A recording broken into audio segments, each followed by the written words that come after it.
狗还在外面。韩姐，你战力最强，你出去引开丧尸救救他。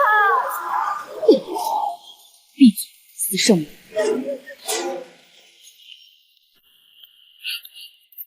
杀我女朋友，去死吧！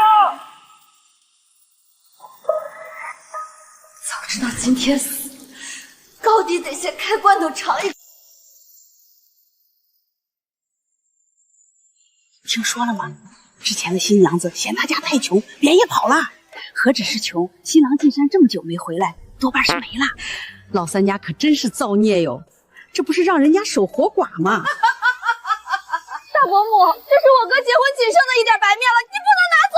死丫头片子，滚一边去！你哥死没死都不知道，吃什么白面？这些东西放你们二房也是浪费，不如拿去给你堂哥补身子。大嫂，你别这样。算了算了，贵芬，都是一家人，大嫂拿去就拿去吧。替嫁来的能有啥好东西？我倒要看看有没有藏私房钱。哟，醒了，醒了就赶紧起来干活，装什么死？啊！我的手！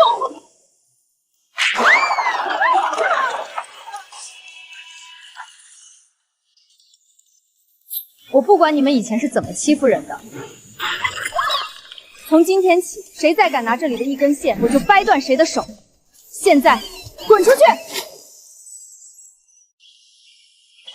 我穿越了，穿成了年代文里窝囊废一家的儿媳。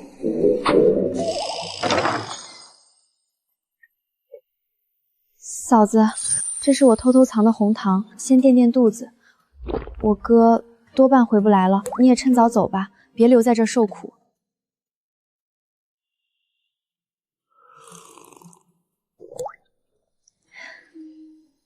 好喝。你叫什么名字？嫂子，叫我小宁就行。走吧。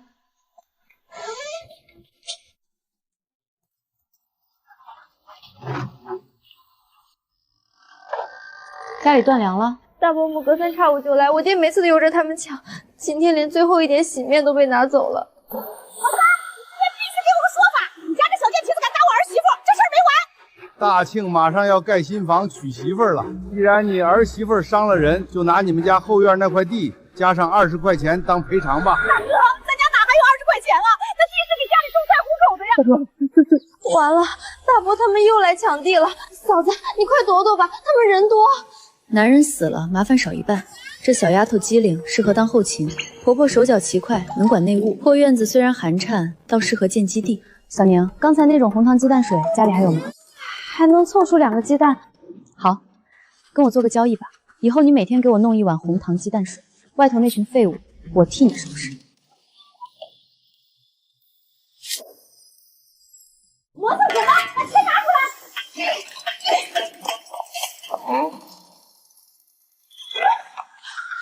好啊，你个可恶的小浪蹄子，我还愁找不到你呢！今天我不撕烂你的脸！这臭娘们儿，你找死！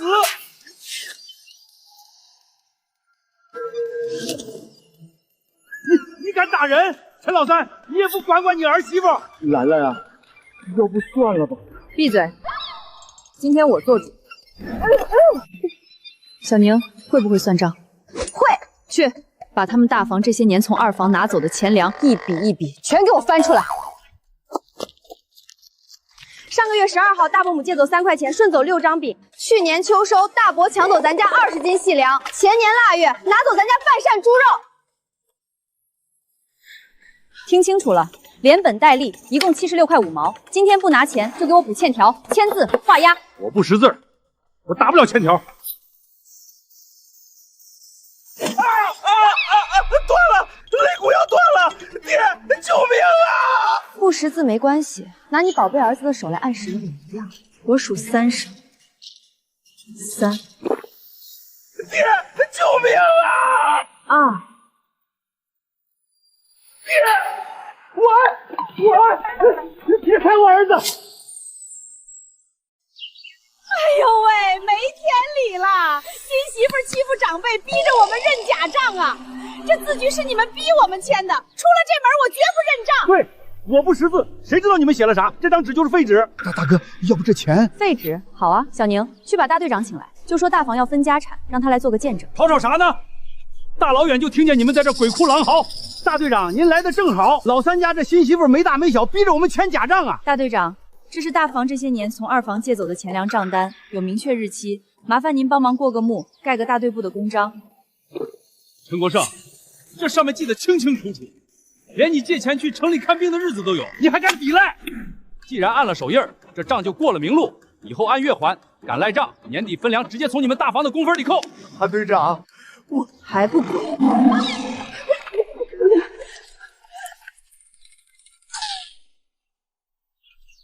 嫂子，你太厉害了！我以前怎么求他们都不还，你一出马，他们全蔫了。好孩子，咱们家受了这么多年的窝囊气，今天总算是直起腰了。气是出了，但肚子还没饱。家里这穷样，什么时候才能吃上肉？既然家里没吃的，那今晚去劫个道，接点零活也行。使不得啊，儿媳妇，打劫是要吃枪子儿的。嫂子，咱们村后山有野鸡野兔，虽然不好抓，但是打猎是不违法的。要是打得多，还能拿到镇上自由市场换钱换票呢。打猎不犯法。好，爹，小宁拿上麻袋，跟我进山。兰兰，这山里的野物精着呢，村里好些棒小伙子结队来都空手而归，咱们就带个麻袋能行吗？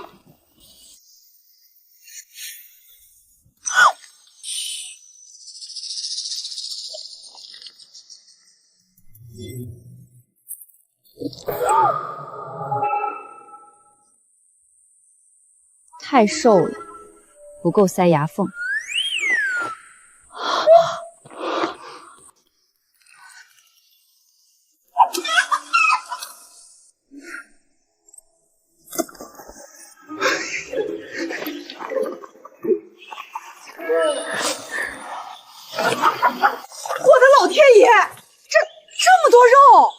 娘，留2只最肥的，今晚炖了。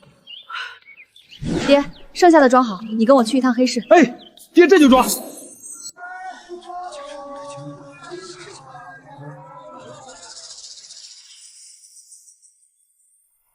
我要一只兔子。好嘞，好嘞，排着队一个个来。我也来一个，我也来一个。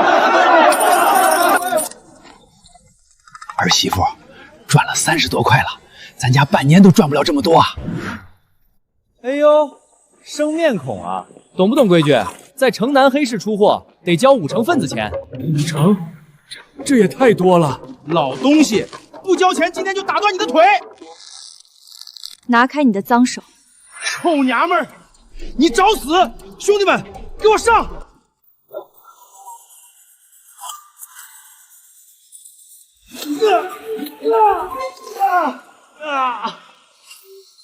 去把你们老大叫来，10分钟内不来，我踩断你的肋。这位女同志，混哪条道了？下手这么狠！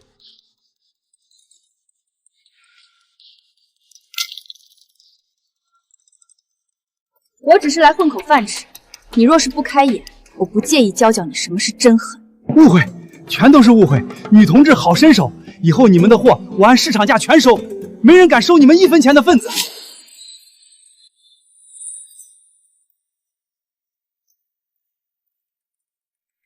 兰，这里能幸亏，咱看看就成，快回家吧。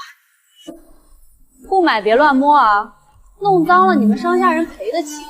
哟，这不是二房那个寡妇吗？怎么着，跑到供销社开眼界来了？婶子，供销社可不卖要饭的，你们兜里能掏出1毛钱吗？别在这儿丢咱们陈家的人了。你胡说，我们有钱，这布1块2一尺，还要布票。这匹红布，还有旁边那匹蓝的，全包了。另外姜米条、桃酥、红糖各称2斤。哎呦，好嘞，同志，我这就给您包上。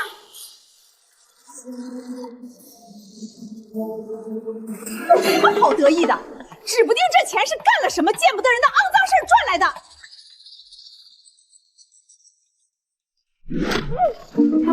嘴巴太皱就堵上。小宁，娘，我们走。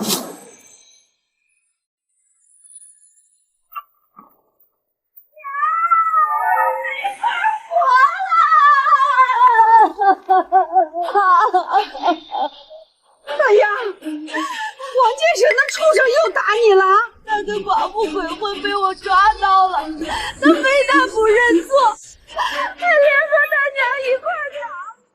陈慧红，嫁进我们王家，还敢往娘家跑，赶紧给老子滚出来！老东西，让开！今天我非把这臭娘们拖回去打死不可！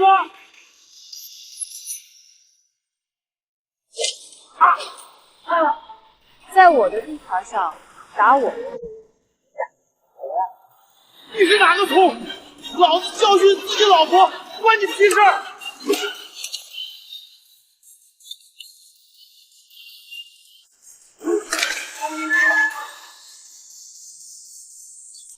让你出轨，让你打女人！哎呦，救命啊！杀人了！姑奶奶，我错了，别打了！二房这个新媳妇简直是个活阎王。姑奶奶，我真错了，我以后再也不敢了，让我带慧红回家吧。带人回去，可以拿东西来换。换什么？猪肉5斤，鸡蛋50个，会下蛋的母鸡3只，红糖2斤，外加布票、粮票各20尺。少一样，我打断你一条腿。老天爷呀！老陈家抢劫了，没王法了！好什么？不想换人，我现在就把你儿子废了扔出来。娘，你闭嘴！东西我给，我全给，千万别惹他了！我的儿啊，你这是要娘的命啊！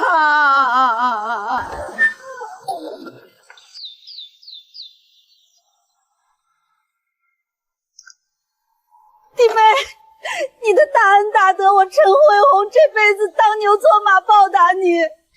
记住，只要我在，以后这世上没人能让你跪。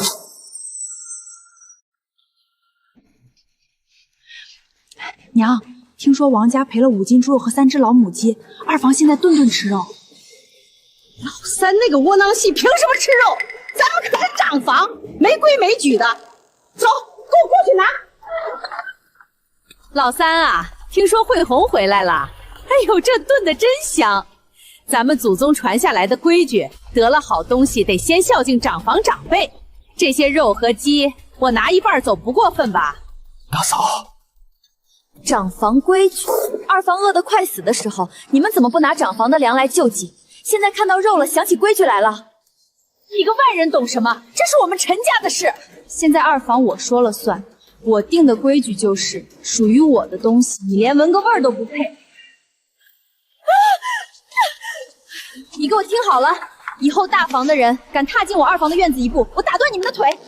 小贱人，你给我等着！老娘不把你们二房整死，我就不姓李！哟，这不是老陈家二房的三丫头吗？怎么，今天供销社卖西北风啊？你跑来凑什么热闹？可不是嘛！以前穷的连条好裤子都穿不上，现在倒是敢往供销社门口站了。听说你家娶了个克夫的疯媳妇儿，怎么疯病还能传染？把你们家也染得不知道天高地厚了。嫂子，要不咱们还是回去吧。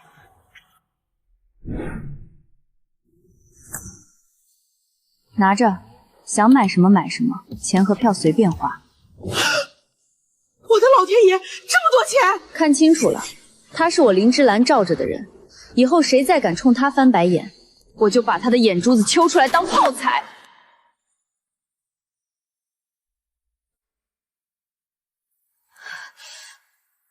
谢谢嫂子。燕秋，你看供销社门口那个女同志，长得太绝了，气场真足，不知道是哪个大单位下乡的干部。替你祝寿。你这身体行不行啊？坐了几天火车就虚成这样，到了山下怎么下地干活？我没事，在这个偏僻的地方，怎么会有眼神这么锋利的人？喂，小丫头，你一个人占2个位置干什么？没看我们知青都没地方坐了吗？不行，这是给我嫂子留的。你嫂子？哦，就是那个二房的寡妇是吧？我们可是下乡支援建设的知青，她一个村姑凭什么跟我们抢座？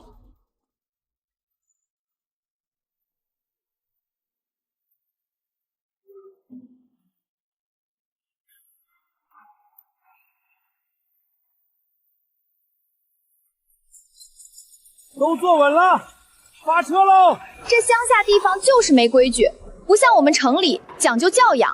有些人啊，大字不识一个，靠着替嫁这种不要脸的手段混进别人家，还真把自己当盘菜了。你骂谁呢？小娘，你听到什么声音了吗？像不像疯狗在车上乱叫？林志兰，你骂谁是狗？谁急我骂谁。叶秋哥，长得真漂亮。谢谢，你可以放开我了。站稳点儿，别摔坏了这张脸。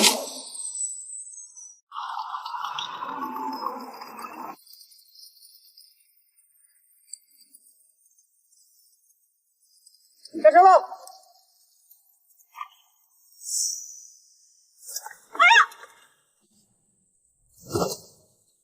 道歉！你放开我！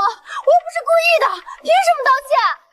我再说一遍，道歉！嫂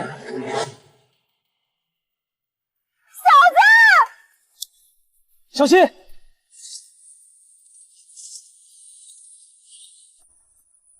我不是故意的，是他自己没站稳。林同志，你有没有受伤？看来，不管在哪个世界，废物都一样欠收拾。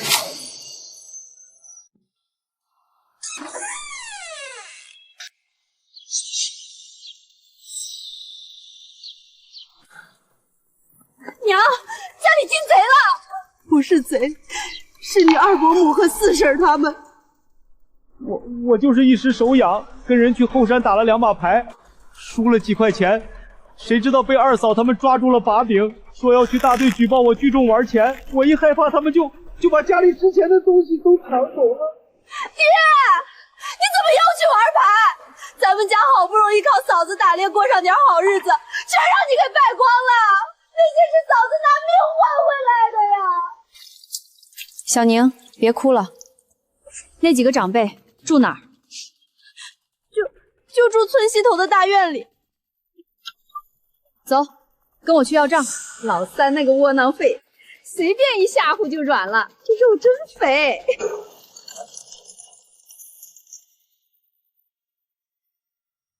林志兰，你个没教养的寡妇，敢踹长辈的门儿！吃我的肉，我让你连骨头都吐出！杀人了！快来人啊！反了你了，给我打！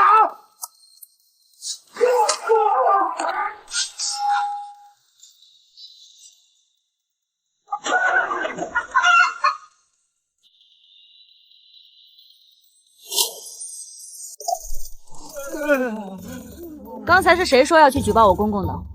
站出来，我送你去。不是我，是老四家的出的主意。他说你们二房最近发了财，让我们去捞点好处。二嫂，你放屁！明明是你带头的，刚才那只野鸡还是你抢的。住手！林志兰，你太放肆了，都是一家人，亲戚一场，他们就算拿了点东西，你叫他们还回去就算了，怎么能把长辈打成这样？还回去就算了，你这偏台拉的可真有水平。二房被抢的时候你装瞎，现在我打赢了，你出来当青天大老爷了？你这不守妇道的泼妇！小宁，把你记的账本拿出来，当着大伯的面给大伙念。今年3月，二伯母借走2块钱未还；5月，四婶顺走10个鸡蛋；今天大房和3房抢走二房野兔3只，细粮半袋。这3年加起来，你们一共从二房拿走了45块8毛。那都是以前的糊涂账，以后不拿了就是。今天这肉你们拿回去。肉被这帮狗碰过了，嫌脏，我不要。45块8毛，今天必须连本带利全给我折成钱，少1分，我今天就拆了你们几房的屋顶。赔！各房凑钱，给他赔！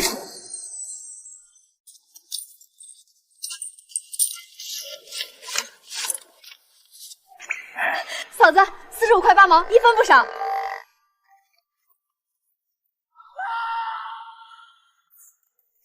今天这事儿是个提醒，以后谁觉得日子过得太舒服，想占二房的便宜，尽管来，医疗费自己备好就行。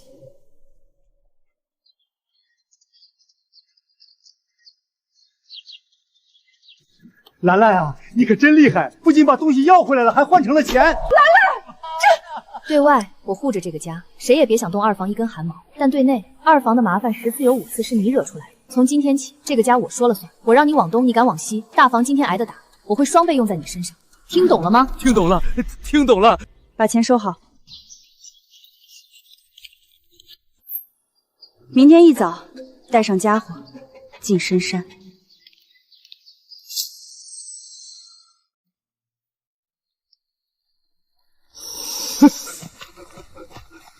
兰兰，这深山连老猎户都不敢进，咱们还是在外围抓几只野兔算了吧。看清楚这叶子的形状，这叫野山参，一株抵得上10只野鸡。仔细找。是，嫂子。野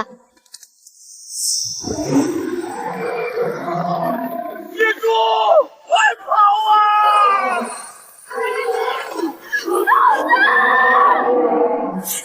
闪开！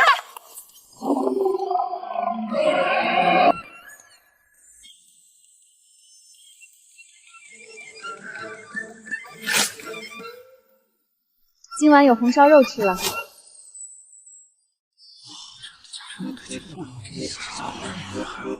姑奶奶，你这本事我是真服了。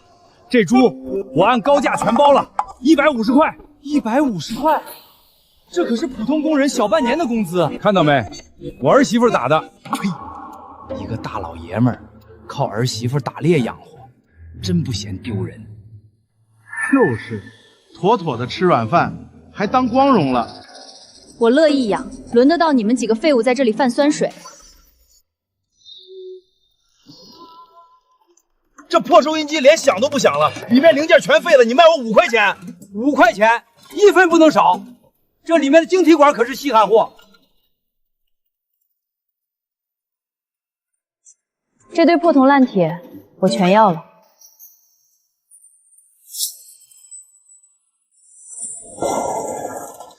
哎呦，我的祖宗哎！花10块钱买这一堆垃圾回来干啥？这能当饭吃啊？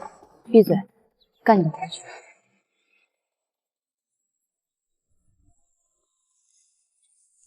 这是从哪弄来的报废电板？怎么，你懂这些破铜烂铁？这可不是破铜烂铁，只要线路重新排布，把烧坏的电阻替换掉，它能重新组装成一台新的收音机。光说不练假把式，给你半个小时，弄出点动静来让我听听。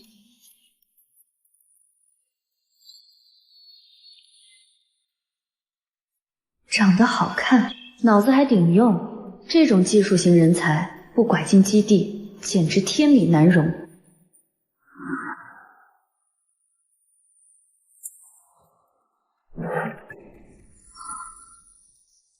响了，真的响了！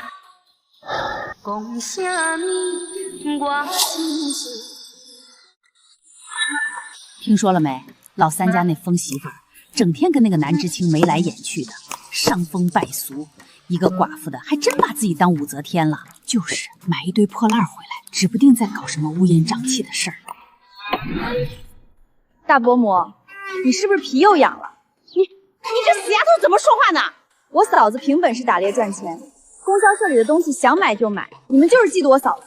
再让我听见你们嚼舌根，我回去就告诉我嫂子，让她上门挨个拔你们的舌头。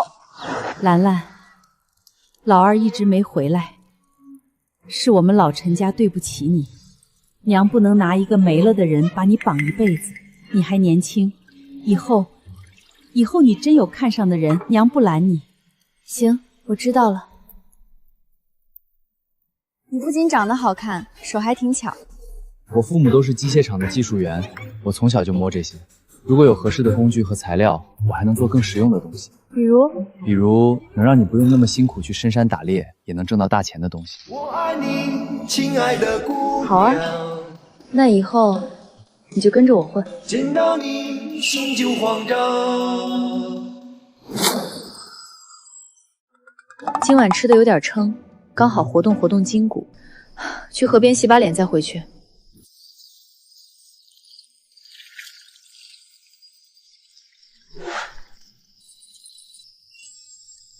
末世待了10年，活着的男人都没见过几个，这么漂亮的更是绝版。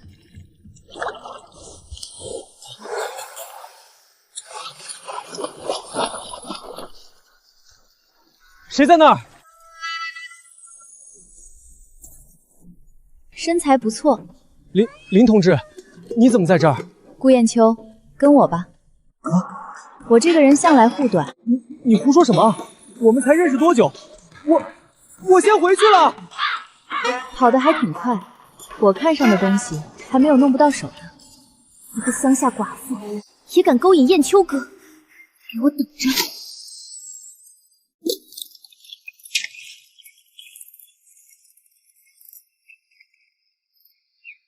顾知清，你来还农具啊，快进来呀！哦，我放门口就行。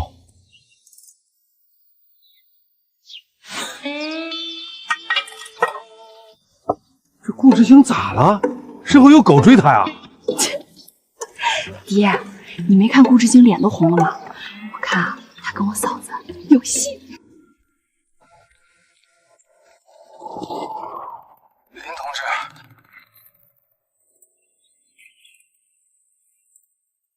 你躲我干什么？我没有躲你。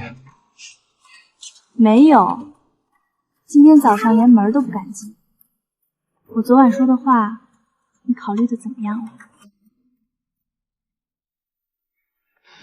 林同志，结婚是一辈子的大事儿，不是谁养谁那么简单。我不是你想的那种随便的男人。谁说你随便了？我就是看你顺眼。不用急着躲，慢慢想，反正你也跑不掉。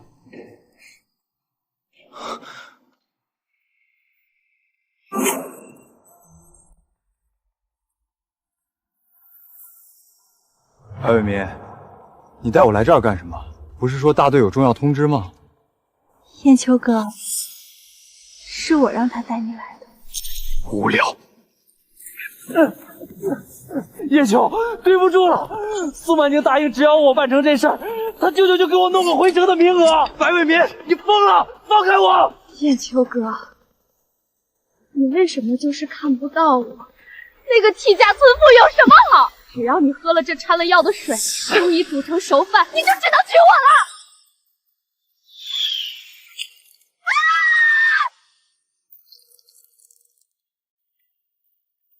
我说过，他是我的人，动我的人，你们找死！一个村妇敢管闲事儿，老子连你一起！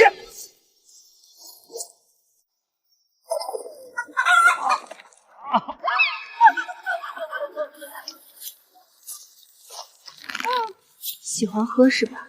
你疯了！出什么事了？苏曼宁和白伟民意图对我下药构陷。还有，从今天起，我和林芝兰正式在处对象。谁再敢对她不敬，就是跟我顾燕秋过不去。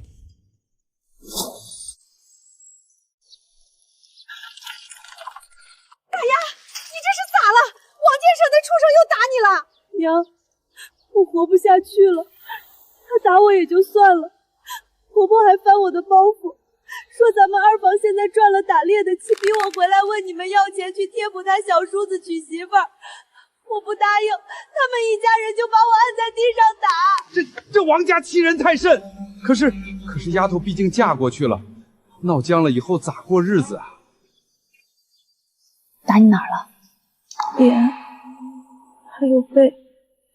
小宁，拿绳子，爹，套板车。兰兰，你拿斧头干啥去啊？去教教他们王家死字怎么写。好，饿他3天，看他回不回来磕头认错。林芝兰，你个疯婆娘敢上我家砸门！砸门？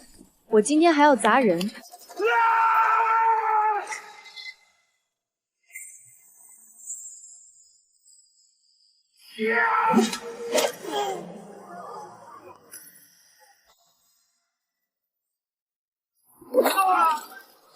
人了！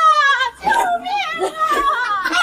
听好了，陈慧红是我二房的人，从今天起，你们王家只要敢动他一根手指头，我林芝兰就卸你们一条胳膊。明天中午前送不到陈家，我亲自来把你这条腿打断。姑奶奶，钱和东西我都凑齐了，求你们别去我家打我了。慧红，你跟我回去吧，我把你当祖宗供着。给我来2斤，别买上来，我能留一会儿。兰兰，这比咱们在山里苦哈哈打猎来钱快多了。要是王家天天来送赔礼就好了。这点出息，靠天靠地靠勒索，都不如靠脑子长久。老板，这套收音机的废旧电子管你多少钱卖？我只要换2个零件，转手就能卖50大洋。哼，少蒙我，这玩意儿现在有票都买不到，10块钱少1分不卖。原来在这个年代，真正暴利的不是吃喝，而是工业品。废铜烂铁只要会组装，价值就能翻10倍。嫂子，你买这堆破烂干啥？这是老式半导体收音机的核心主板，虽然烧了2个电容，但只要能找到替换品，我能把它修好。顾剑秋，打猎卖肉太慢了，以后你负责出技术，我负责出渠道，咱们干票大的。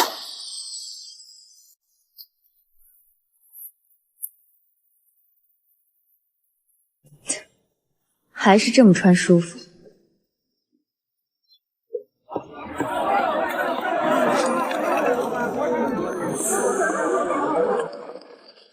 哎呦，这不是陈家老三吗？一个大老爷们儿，天天跟在儿媳妇屁股后面捡钱，真是祖坟冒青烟了。怎么着？靠女人吃软饭的滋味香不香啊？可不是嘛，这年头窝囊废都能靠儿媳妇吃上肉了。他是我公公，我林芝来养得起，我乐意让他数钱，他就数钱。你算什么东西，也配在这里乱废？臭娘们儿，你别给脸不要脸，在这黑市！再多说1个字，我就让你永远闭嘴，滚！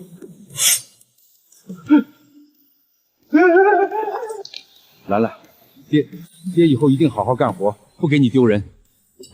干好你分内的事就行。林同志，好胆识，以后你这摊子的安保我包了。不过光卖肉能挣几个钱？你有没有想过弄点更值钱的奸货？嫂子，你买这些收破烂的玩意儿干啥？咱家现在不缺钱买新锅啊。顾知清，敢不敢试试？这是3极管，这是变压器线圈，虽然旧了，但只要测试出还能导电，重新焊接排线，完全能拼出一台能用的收音机。小顾啊，你别开玩笑了，这破烂要是能修好，人家供销社还卖100多块钱一台干啥？光说不练假把式，我给你提供工具，能让他想起来吗？给我2天时间，加一把电老铁。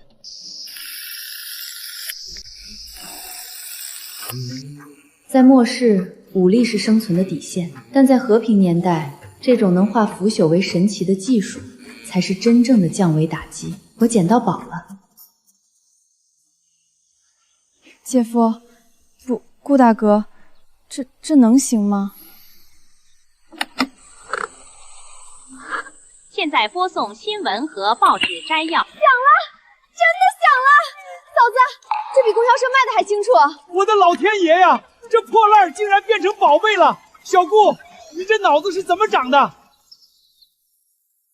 顾砚秋，以后你只管出技术，我出钱出渠道，咱们把这些破烂变成金山银山。你们听说了吗？那个顾知清天天长在老陈家，连地都不下，还知青呢。我看就是个吃软饭的小白脸，被那个寡妇给包养了。可不是嘛，我们知青点的人都以他为耻。一个大男人不思进取，就知道靠女人出卖色相换肉吃。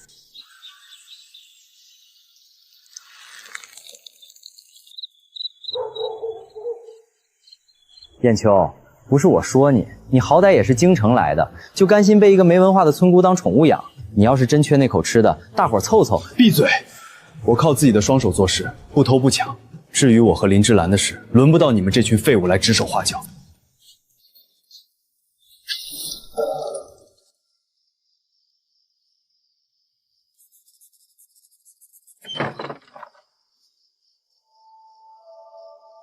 怎么，被那群蠢货的话刺激到了。我不想成为你的累赘，也不想别人说你养了个废物。废物？记住了，你是我林芝兰选中的男人，是我未来的合伙人。这世上，只有你有本事把我买回来的废铁变成钱。谁敢说你吃软饭，我就去敲碎他的牙。至于你，用你做出来的东西去打烂他们的脸。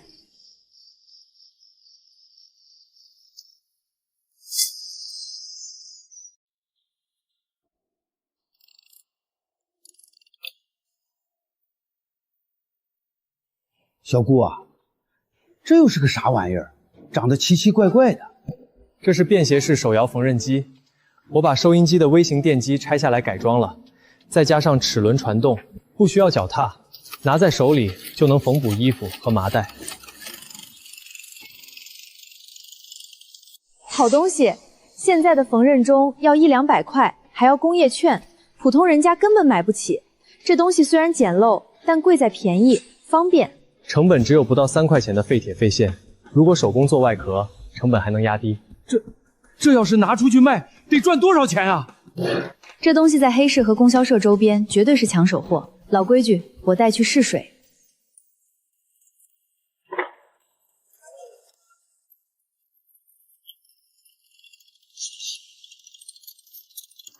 哎呦，闺女，你这是啥稀罕物件？这线缝的比我用针缝的还匀溜啊！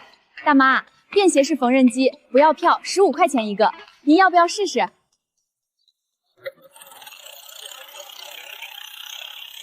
？15块，不要工业证，这个太划算了！给我来一个，给我留一个，我儿媳妇正愁没缝纫机做衣服呢。别抢，别抢，我要2个。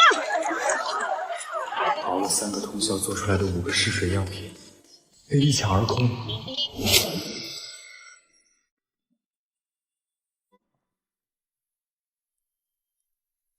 15块一个，成本才3块，5个就是75块，比我在知青点干1年的工分还多。我早说过，你这颗脑子是一座金山。顾艳秋，现在还觉得自己是吃软饭的吗？不，我现在觉得，我终于有资格站在你身边，和你一起撑起这个家了。天哪，嫂子姐夫，你们太厉害了，这比打石头野猪还赚钱啊！祖宗保佑，祖宗保佑啊！咱们老陈家这是要出万元户了。这点钱就高兴成这样了，这只是个开始。艳秋，5个样品10分钟卖光，这意味着市场缺口大得惊人。如果我们要量产，只靠你一个人手工做，累死你也供不上货。对，需要有人帮忙拆解废品，打磨外壳，绕线圈，这些都是不需要太多技术含量的体力活。我能干。我虽然不会焊线，但我有一把子力气打磨木头。我也可以帮忙拆废品。好，从明天起，公公负责去各个村的废品站低价收破烂，小宁负责清洗拆解，燕青负责核心技术组装，我负责黑市接单，把控渠道和安保。咱们2房不再是靠天吃饭的猎户，我要在这里建起全镇第1个家庭作坊。75块呀，抵得上咱们大半年赚的工分了。兰兰，咱这手艺可太值钱了。钱是赚到了，但凭燕秋一个人熬夜敲敲打打，咱们能接几单？想顿顿吃肉，就得量产。从今天起，2房全面进入作坊模式。爹，你去镇上和隔壁村的废品站收破铜烂铁，娘负责后勤做饭。小宁，你跟着燕秋学拆洗零件。燕秋，你只管核心组装和画图。啊！让我堂堂军属去收破烂，这要是让村里人看见，多丢面子啊！面子能当饭吃，嫌丢人。今晚的肉你别吃，拿着你的面子去啃窝窝头。别！我去，我这就去。嫂子，我手笨，要是把姐夫要用的零件拆坏了咋办？拆坏了就接着拆，手笨就练到手快。我林芝兰的妹妹，没有学不会的东西。对，这里有个卡扣，不用死拽，用螺丝刀轻轻一别就开了。真的开了，姐夫你真厉害！我把废铁拉回来了。在知青点，我只是个肩不能挑的累赘，但在这里，我第一次感觉自己是被需要的，是一根顶梁柱。能把效率再提高点吗？可以，如果把齿轮模具固定，做流水线组装，效率能翻3倍。好，我要你在5天内让我看到10台成品。没问题，老板。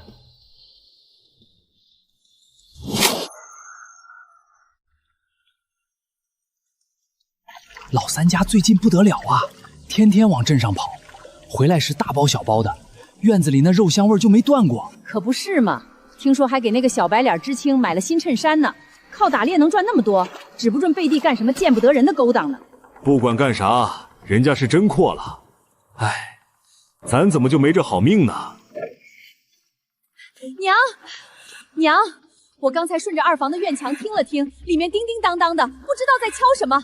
老三那窝囊废今天还拉回来一车破铜烂铁。破铜烂铁，他们2房绝不是单靠打猎翻了身。林芝兰那个死丫头肯定瞒着咱们在搞什么暴利买卖，那咋办？看着他们吃肉，咱们喝风？想得美！去，让你弟天天去他们院墙外盯着，我就不信摸不清他们发财的路子。只要摸清了，咱们大房自己干。哟，燕秋回来了，不用下地干活，这手比女人的都白了。燕秋，听说陈家2房最近发了大财，你是不是给他们出什么点子了？带带兄弟们呗。无可奉告。拽什么拽？不就是卖身吃软饭吗？装什么清高？哎呦！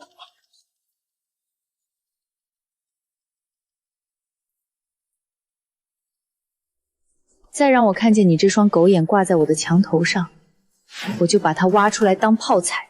滚！作坊的秘密必须严加防范了。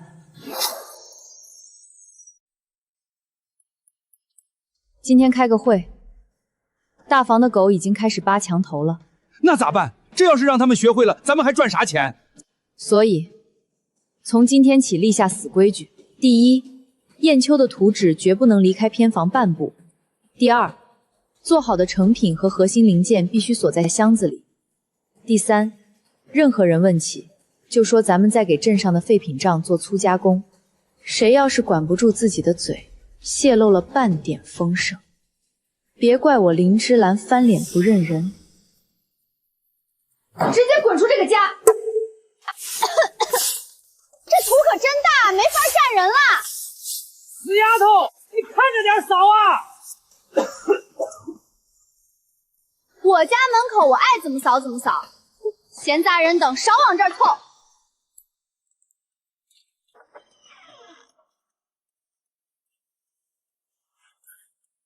手稳点。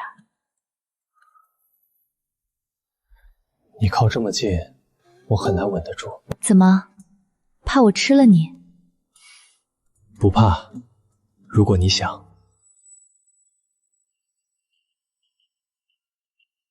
快画，看清楚那铁疙瘩长啥样。我的手！躲在孩子屁股后面算什么本事？大伯母，再有下次，飞出去的石子砸的可就是你的脑袋了。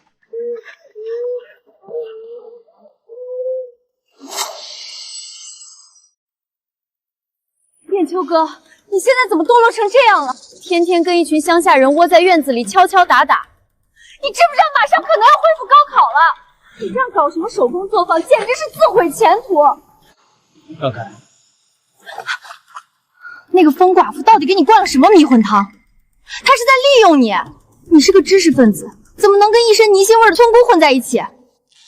靠自己的双手创造价值，把破烂变成有用的东西，这比你们这些只会满口空话，在背后嚼舌根的人高贵10000倍。还有，林芝兰是我认定的伴侣，你再敢侮辱她一句，我就让你在莲花村待不下去。嫂子，姐夫刚才太帅了，他把你护得死死的，把那个宋知青骂的脸都绿了。不仅脑子好用，骨头也硬起来了。这男人我没白护着。兰兰啊，真干不动了。今天去黑市，一口气接了30个订单，咱们4个人就是长出8只手，3天也做不完啊。是啊，核心部件我可以熬夜做，但拆洗、打磨外壳这些基础工作太耗时间了，不能活活累死在钱堆上。明天开始作坊扩招，招人？那咱们的秘密不就……所以招什么人，怎么招，规矩我来定。兰兰，既然要招人，那是肥水不流外人田。你大伯母虽然嘴欠，但3房4房那几个媳妇儿手脚还是利索的。要不，爹，你是嫌咱们死得不够快吗？亲戚一旦进了门，仗着辈分偷懒耍娃是小事，偷图纸卖给外人，你拦得住吗？那招谁呀？第一，要外人，绝不要陈家宗族；第二，要女人，手脚细致；第三，要村里最穷、最受气、最缺钱的寡妇或小媳妇。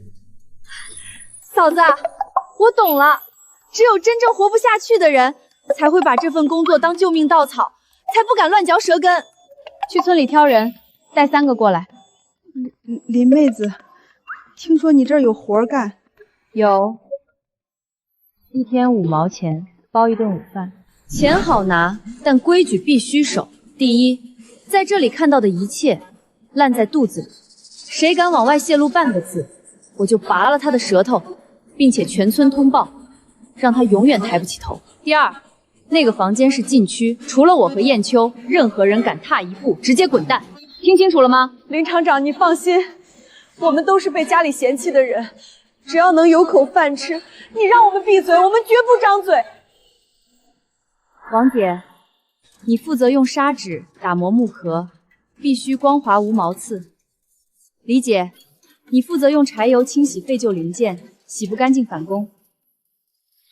张姐，你力气大，跟着我爹去拆外壳。都听明白了没有？听明白了。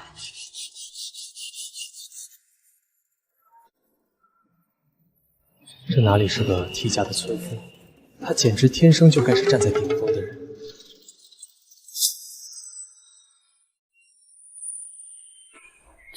这细铜丝怎么老是卡在这个孔里啊？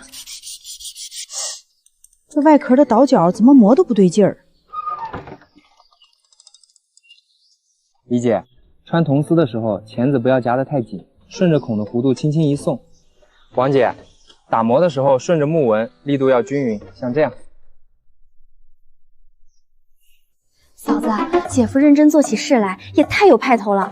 咱们院里现在谁不服他一声顾师傅啊？不仅长得好看，还真能撑起半面天。这男人的价值远比我想象的还要大。今天的工钱1人5包，干得不错，明天继续。林厂长，这钱真的给我们了，谢谢你啊！1天5毛啊，还包1顿肉汤，这老3家是挖到金矿了吧？哎呦，早知道我也去施工了，现在还能进不？林芝兰这个贱人，竟然招外人都不招自家人。他们2房赚的钱本来都应该是咱们长房的，我绝对不能让他们好过。大嫂，你来干啥？瞧你说的，咱们一家人打断骨头连着筋，听说你们这儿忙不过来，大嫂特意来帮把手，顺便把大壮2丫也叫来，总比外人强吧？帮忙还是来抢钱？大伯母，2房快饿死的时候，您连口水都没给过，现在闻到肉味了，想来分一块。你这丫头怎么说话呢？长房是陈家的根，你们2房发达了，孝敬长房是祖宗的规矩。在我这儿，只有我定的规矩。拿着你的烂菜叶滚出去，不然我就用扫帚把你扫出去。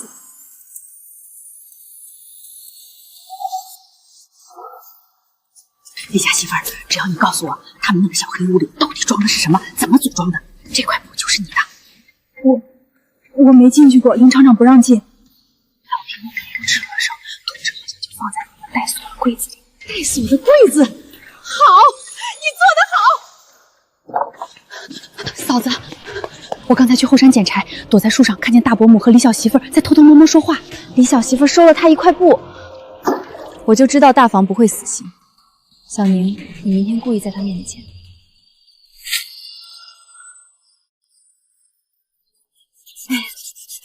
嫂子和姐夫今晚要去黑市交单货，后半夜才能回来。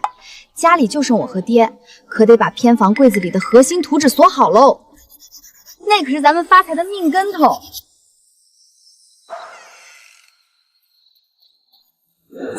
娘，林芝兰那女人太邪门了，万一被抓住，怕是她去黑市了。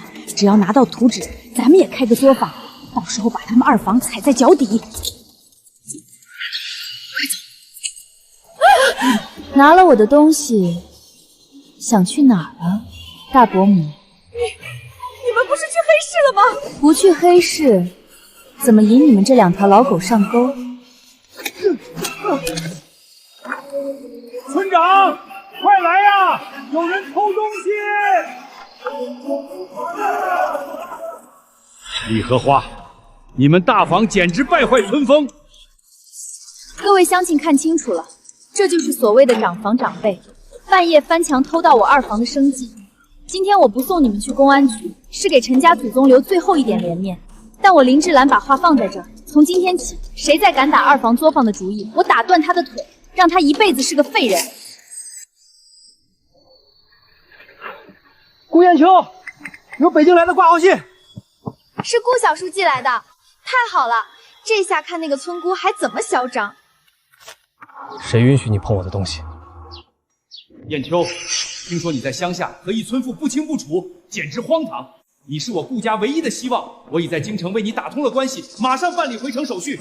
若是你执迷不悟，就当没我这个小叔。哎呦，陈慧宁，你回去告诉你那不要脸的嫂子，顾艳春的小叔可是京城的大干部，信已经寄来了，马上就要逼他回城了。一只乡下的土鸡，还妄想攀上城里的金凤凰，做梦去吧！嫂子，姐夫不会真的要回城不要你了吧？咱们作坊才刚刚起步啊！他是个人，不是我养的猫狗，要走要留，他自己定。如果连这点阻力都抗不过去，那他就不配站在我的身边。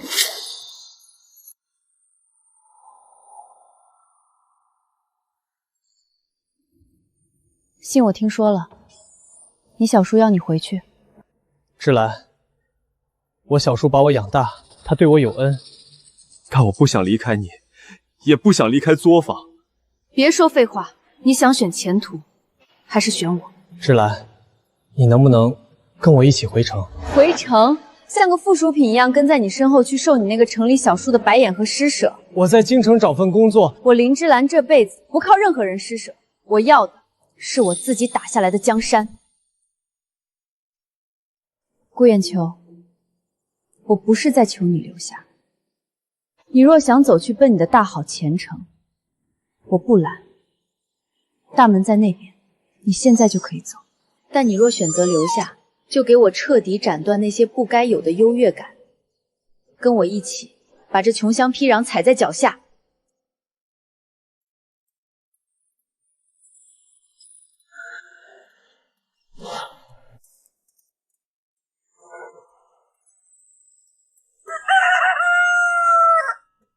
艳秋哥，你拿着行李去哪儿？你小叔让你回城啊？我顾艳秋的根扎在莲花村了。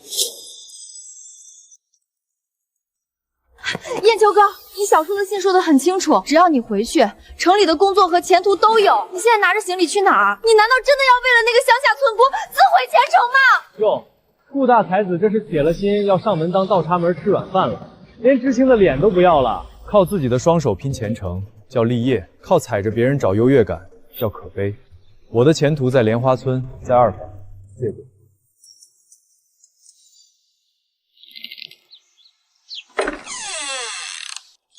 姐夫，你这是？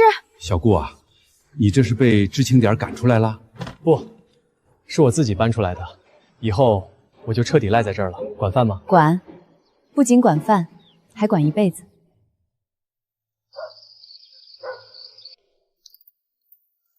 你小叔那封信我听说了，留在这儿可能要吃很多苦，甚至要跟大半个村子作对，真不后悔？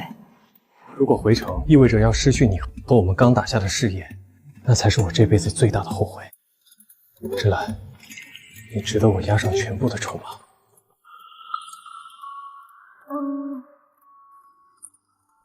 算你有眼光。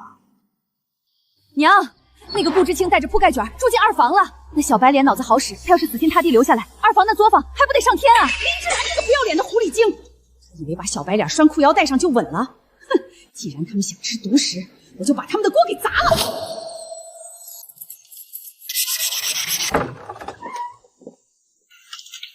李姐，这个倒角没磨平，咱们的东西要卖高价，就不能有半点糙。返工。是，林厂长，我马上重磨。大伙儿听好了，从今天起，工钱改计件，合格的一个算1分钱，上不封点，多劳多得，作废了斗扣。上不封点？那我一天做100个，岂不是能拿1块钱？只要你手够快，2块钱我都发得起。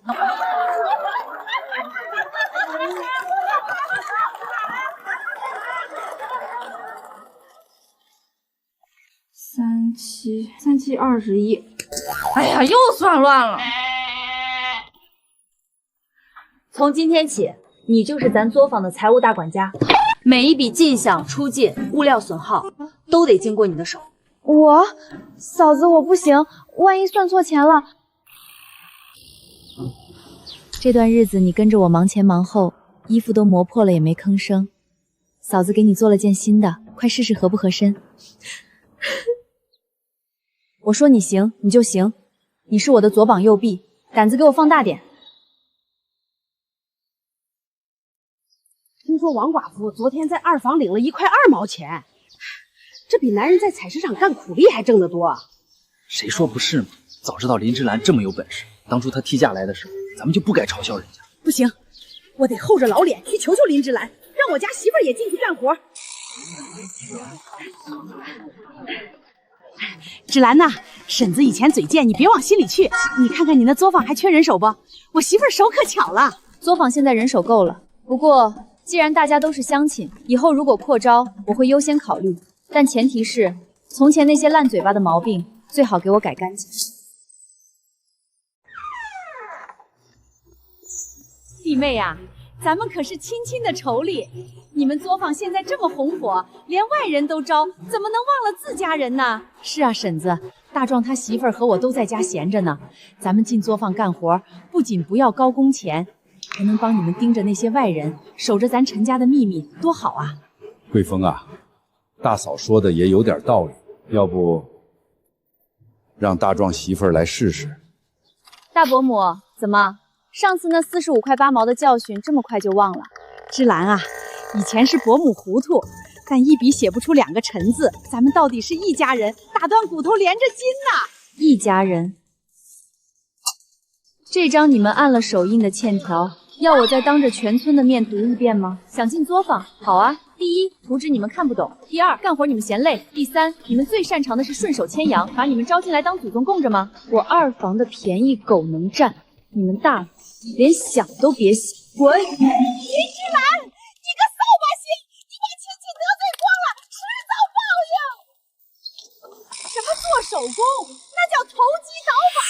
还有那个顾知青，就是个骗财骗色的流氓。林芝兰一个寡妇狗破鞋，天天跟他混在一起，简直伤风败俗。老陈头，林芝兰，你们别算账了，快去村口看看吧。你们家大儿子陈恒山没死，他回来了。恒山呐，你可算回来了！你再不回来，你们二房的家底儿都要被那个替嫁的疯婆婆和知青小白脸给搬空了。你头上这绿帽子都绿到脚后跟了。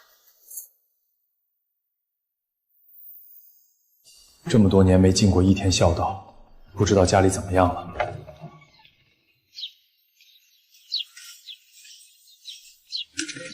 爹，娘，小宁，恒山，我的儿啊！老大，你没死。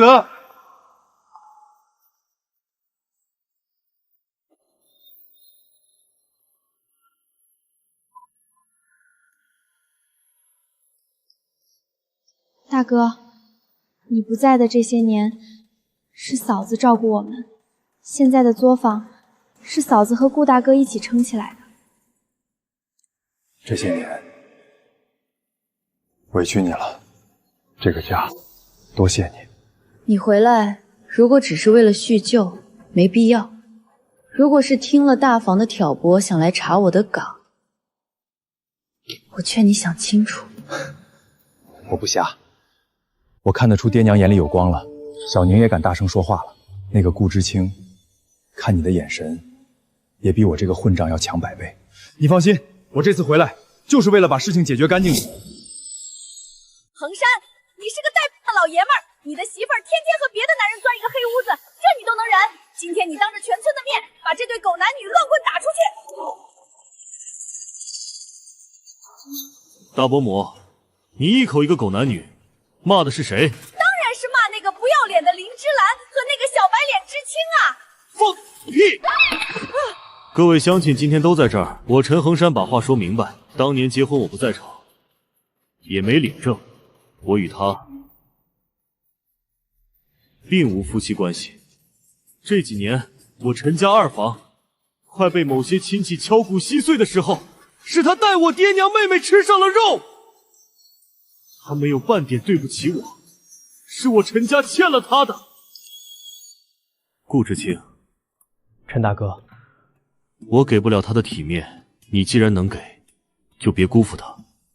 我成全你们，但你记住，你若对他不好，我陈衡山第一个回来打断你的腿。我顾燕秋此生必护他，也护这个家。你欠下的那份，我替他讨；你给不了的未来，我陪他创。你这大哥倒是个聪明人，这份体面我记下了。以后你只有我了。林妹子，顾兄弟，天大的好事儿！省里的大导贩看上咱们的货了，直接下了1000台的巨额订单，咱们要彻底起飞啦！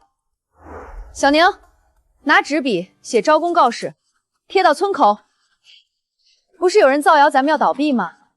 今天我就让他们看看，怎么把这个摊子做成全村最大的厂。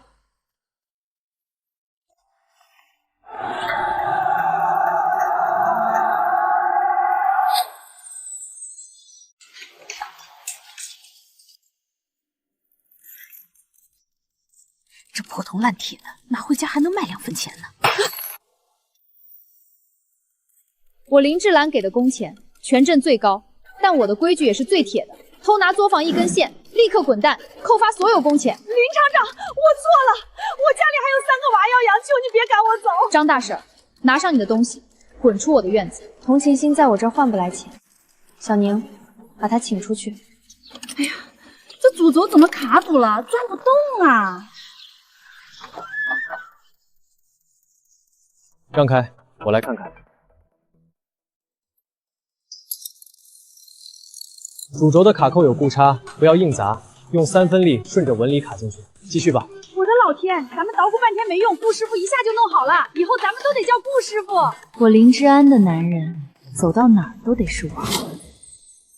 顾小叔，您快管管燕秋哥吧，他现在彻底被那个乡下疯女人迷了心智，甚至连知青点都不住了，直接搬进了寡妇堆一样的作坊里给他当苦力。岂有此理，简直胡闹！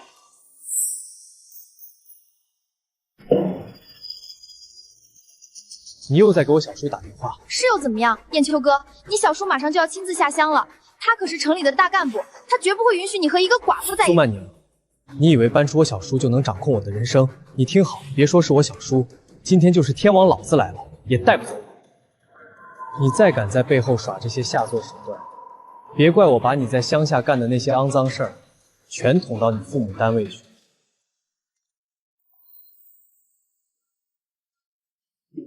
怎么，有心事？苏曼宁给我小叔打了电话，他可能这几天就会到莲花村。他是体制内的人，极其看重门第。所以呢，你怕了？我不怕，我只是担心他会用那些难听的规矩来羞辱你。羞辱我？顾雁秋，你记住，规矩是给弱者守的。只要你心在我这儿，你那个城里小叔要是敢端架子，我就让他见识见识什么是真正的规矩。你是说那100台便携缝纫机是你们陈家2房做出来的？没错，王老板，那图纸肯定藏在偏房里。只要您弄到图纸，咱们自己开厂，到时候利润咱们5/5分。图纸弄到手，这50块就是你的辛苦费。我会派2个身手好的弟兄跟着你，记住，干干净净的拿出来。嫂子，看啥呢？作坊被人盯上了。小宁，今晚通知大家提前下工，把做好的成品用破布盖住，核心零件换个柜子锁。黑市的人？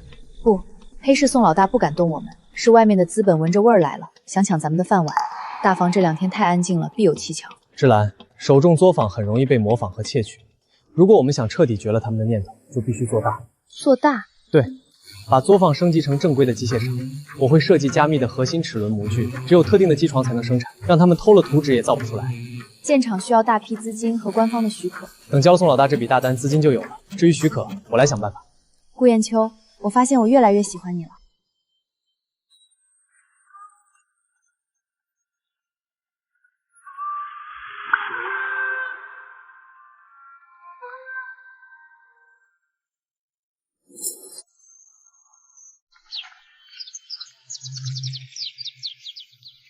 老三啊，大哥来看看你们，听说你们这作坊搞得有声有色啊。大哥、大嫂，你们有啥事直说。哎呀，老三，咱毕竟是亲兄弟，你看你们这摊子铺的这么大，没个长房长辈镇场子怎么行？咱们大房出2个人帮你们管事，利润嘛，咱们4/6分，大房拿40%，算是技术入股了。好一个技术入股！请问大伯母，您出的是什么技术？是偷鸡摸狗的技术，还是背后造谣的技术？林芝兰，大人说话有你插嘴的份儿吗？我们是长房。老三，你就让一个媳妇儿这么欺负你亲大哥？你们给我滚出去！老三，你敢骂我？我为什么不敢？我快饿死的时候，你们抢我的粮；我儿子被人欺负的时候，你们在看笑话。现在兰兰和燕春把日子过起来了，你们想来摘桃子？我告诉你们，2房的钱、2房的东西，你们大房连1根毛都别想碰。听见我公公的话了吗？从今往后，2房和大房，桥归桥，路归路，滚！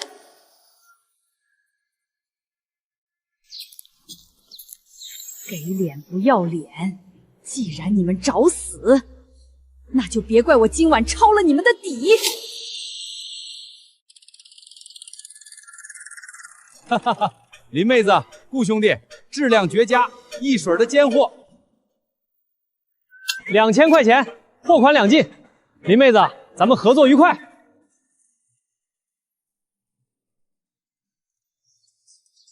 发财了！咱们老陈家真的发财了！小宁算账，把女工们的工资结算了，每个人额外多发2块钱奖金。谢谢林厂长，林厂长万岁！我说过，我挣的钱全都归你。你自己不留点儿，你那城里小叔要是来了，看到你身无分文，还不得气死？我最大的财富已经在我怀里了。就是那个屋子，图纸和机器都在里头。今天白天他们刚收了2000块钱，给我砸开门，连钱带图纸全都抢光。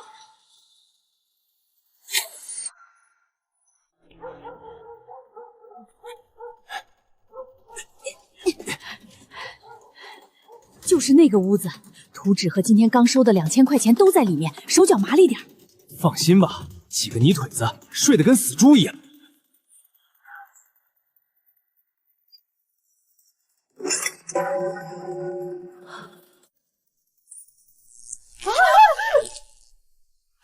么回事？娘，他们早有准备，快跑！大伯母，半夜3更带着外人来我院子里散步，兴致挺高啊。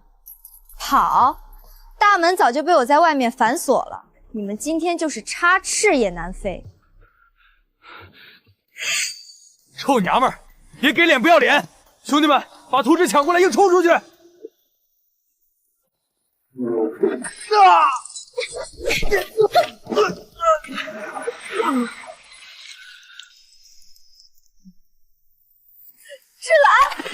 我错了，是大伯母一时糊涂啊，都是那个王老板逼我的，我是被利用的呀。大嫂，你带着外人来抢我们二房的命根子，你这心也太毒了。上次我已经给过你机会了，是你自己找死。小宁，去大队部摇铃，把大队长和派出所的同志都请来。今晚我要让他们把牢底坐穿。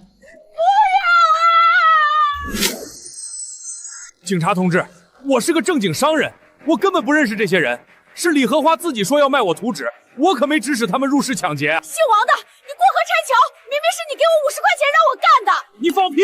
证据呢？图纸我又没拿到。警察同志，这是我们作坊的核心技术图纸，但其实昨晚放在柜子里让们偷的是废图。废图？我在假图纸的齿轮比例上做了微调。但如果按照那个图纸生产，机器只要一通电，电机就会直接烧坏爆裂。而且，真正的核心设计，我已经在1周前寄到了省机械专利局做了备案登记。你们来抢的不仅是图纸，是国家备案的技术机密。人赃并获，带走！放开我！我不要坐牢！嘿，连自家人都坑，活该坐牢！林厂长、顾师傅，你们放心。以后谁敢来咱们作坊捣乱，咱们这群女人拿扫帚也把他们打出去。干得漂亮，顾公师。配合得好，林厂长。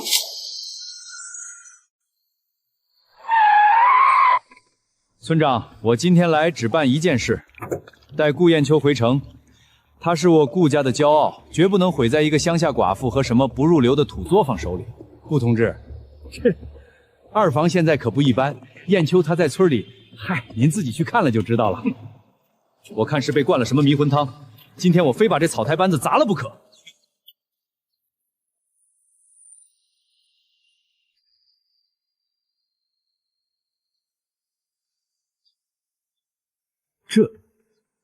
主轴的过差必须卡在1毫米内，过线就报废，听懂了吗？听懂了，顾师傅。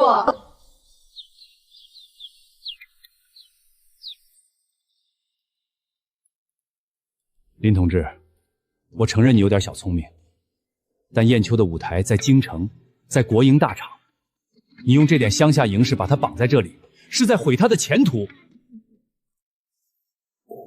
顾先生，翻开看看，纯利润3000块，我们可不是小打小闹。3000，这相当于一个国营小厂的利润了。你想带他走，可以，但你最好先问问他自己。是愿意回京城做棋子，还是留在这里做他自己的王？是愿意回京城做你安排好的棋子，还是留在这里做他自己的王？小叔，在这里做出的每一台机器，都是我自己的事业。好，我倒要留下来看看你们这王能当几天。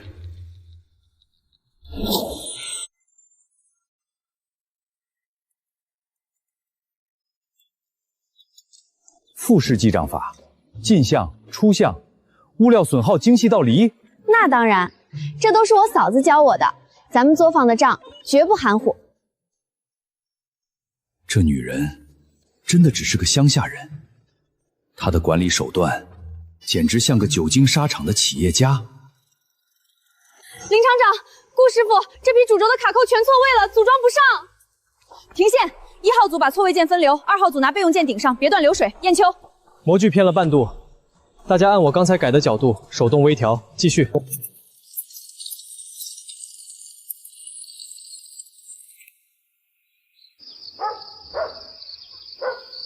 林同志，作坊再好，艳秋也是个有大志向的人。要是有一天她想高飞，你难道要用恩情折断她的翅膀？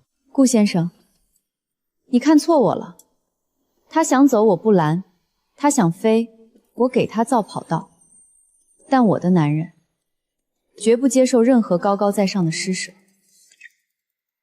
燕秋，你跟小叔说实话，你留下是不是为了感情性冲动？小叔，以前你给我安排的路很平坦，但我看不见自己，而芝兰，她给了我一切。林妹子，出事了！县里这2天查的死严，几个大倒家全毁约了，我的货道也被人卡死了。你们的货我暂时不敢接了。是王老板被抓前留的后手，除了他，没人能把县里的黑白2道一起封死，这是想憋死我们。货卖不出去，咱们是不是要失业了？这工钱还能发吗？天塌下来，由我林志兰顶着。小宁，给所有人提前预支半个月工钱。跟着林厂长干！哎呦，发钱呐！别硬撑了，王老板的拜把子兄弟放话了，全县没人敢收你们的货。老三家的大哥在县供销社认识人，只要你们把作坊80%股份并回长房名下，销路我替你们包了。80%股份，大伯，你这脸皮比城墙还厚啊！拿着你们的白日梦，给我滚出去！给我滚出去！再敢踏进我院子一步，我打断你们的腿！就算稳住了工人，货压在手里，资金链最多撑7天。县里的路既然被狗堵死了，那咱们就不走县里了。燕秋，把咱们精度最高的那款齿轮样品装好，明天我们直接去市第1机械厂。越级硬闯国营大厂，这女人的胆量和破局能力，简直是个疯子，也是个天才。市第1机械厂的厂长姓李，是个死抠技术的暴脾气，他最讨厌别人空口说白话。你们要是像无头苍一样去，连大门都进不去。顾先生，您这是在教我做事？我只是不想燕悄辛辛苦苦做出来的东西，因为你乱闯而折在半路。拿着。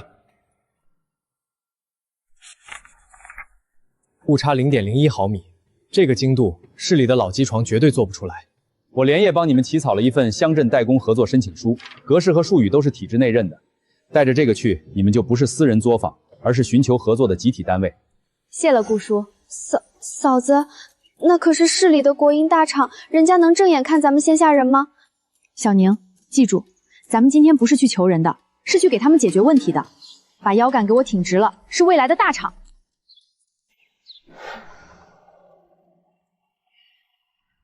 林芝兰，你就不怕市场根本不买账？如果你这一把赌输了，作坊可就真死了。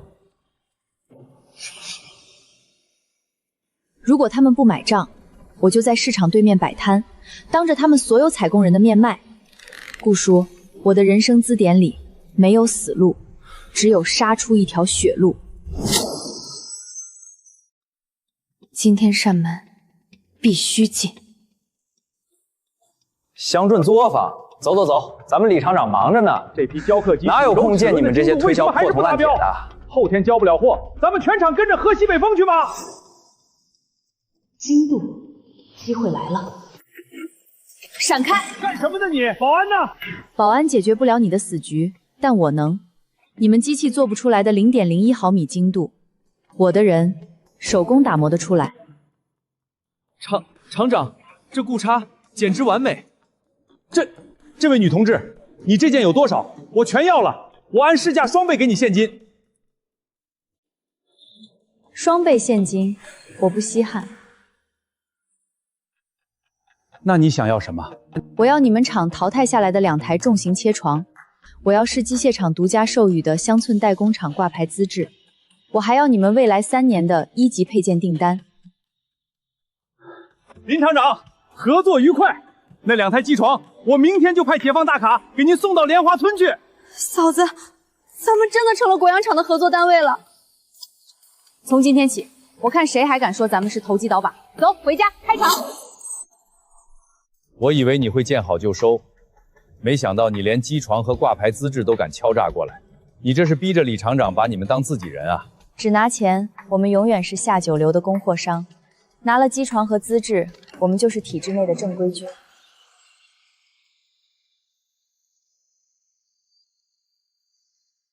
大伙儿等着看吧！林志兰今天去市里，肯定是被保安拿乱棍打出来的。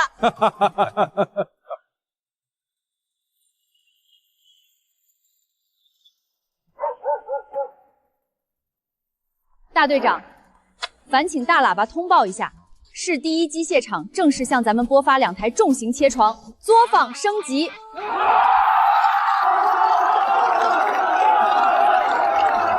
林芝兰，我收回我下乡第一天说过的话，你不是顾燕秋的阻碍，你是他此生最大的幸运。顾叔客气只是习惯了，谁挡我的路，我就把谁的路给拆了。好，够狂！以后在京城有需要打点的地方，顾家给你开绿灯。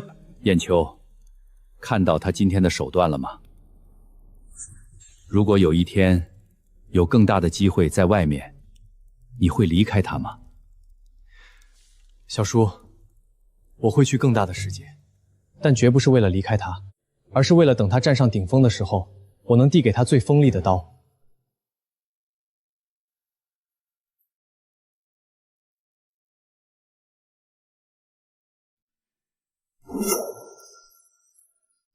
全体社员，全体知青注意！国家下发了正式文件，停止了10年的高考正式恢复了，下个月初开考。恢复了，真的恢复了。书呢？谁拿了我的物理书？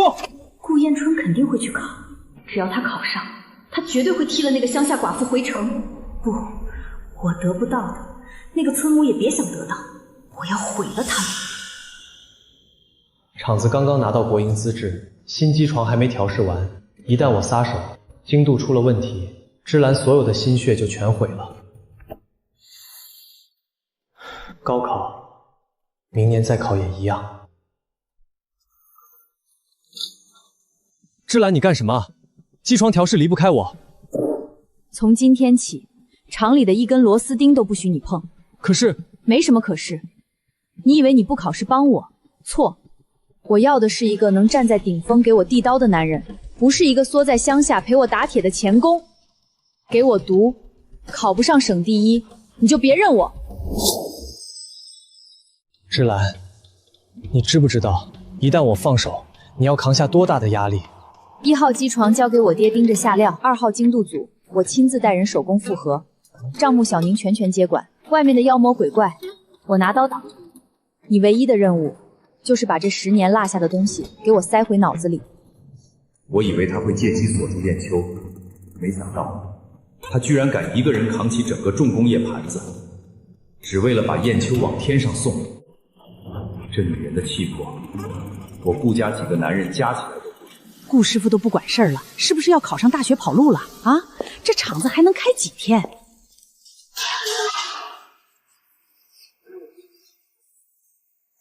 顾师傅去考大学，是给咱们厂争脸，谁再敢乱嚼舌根、乱了军心，立刻滚蛋！王姐，这批货你做质检，出一点差错，我唯你是问。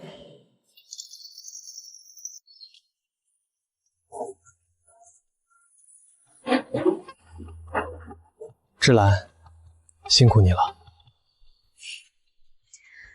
你如果真觉得我辛苦，考场上就别手软。你考上了，我这些机油就都成了勋章。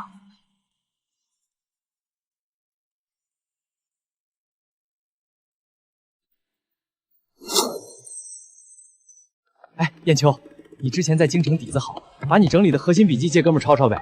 大家都是知青，别吃独食啊。基础资料我已经放在大厅了，都是我的解题思路，不适用。一个吃软饭的，拽什么拽？白大哥，人家现在可是2房的男主人，哪还看得起咱们这些苦哈哈的知青？你想不想让他连考场都进不去？只要你帮我干一件事儿，我舅舅手里的回城名额就有你一个。林厂长，外面都在传顾师傅报名后就要跟咱们划清界限，万一厂子真垮了，咱们下半年的口粮怎么办？把这批货按期交了，每个人当月多发5斤白面。别人嘴里的废话能当饭吃吗？不能。但我林芝兰手里的钱和票能。干活！林芝兰，你以为你赢定了？明天就是公社大报名。我要让顾燕秋在这个全镇人面前身败名裂，我看你这泥腿子还能翻出什么浪！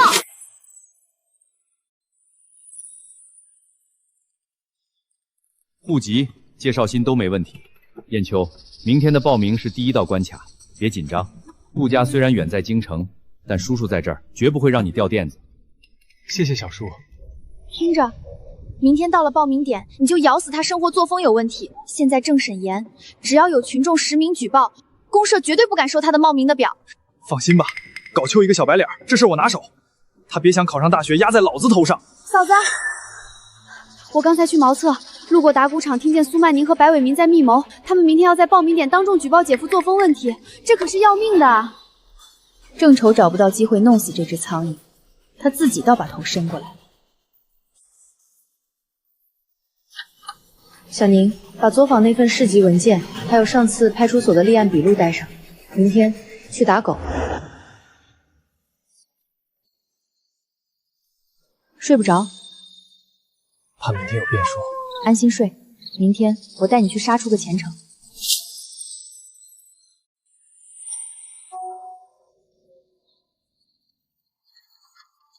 顾艳秋是吧？材料核对无误，盖个章就。同志，我要实名举报，他作为一个知青，跟乡下寡妇未婚同居，伤风败俗，还带头搞资本主义小作坊，投机倒把，这种思想败坏的人没资格考大学。没错，我们知青点的人都能作证，他天天吃软饭，简直是咱们知青的败类。顾同志，有人举报你作风问题和经济问题，政审这关我暂时不能给你盖章。投机倒把是污蔑，我们的作坊是公社批过的。至于男女关系，我们在谈恋爱，光明正大。谈恋爱没领证就住一起，就是搞破鞋，大家说是不是？咬人的疯狗就该把满嘴牙都敲碎。我是京城机械二厂厂长顾成远。顾艳秋同志不仅家世清白，他参与的机械厂更是市国营大厂挂牌的代工企业，这是市里盖了章的合法文件，谁敢说是投机倒把？公安同志，关于作风问题，这是苏曼宁半个月前对我下迷药构陷未遂的立案笔录。好啊，构陷他人，现在还敢恶意诬告，破坏高考纪律，跟我们回局里。燕秋哥，我错了，我真的是因为太爱你啊！爱，你只爱你自己，下辈子别惹我的人。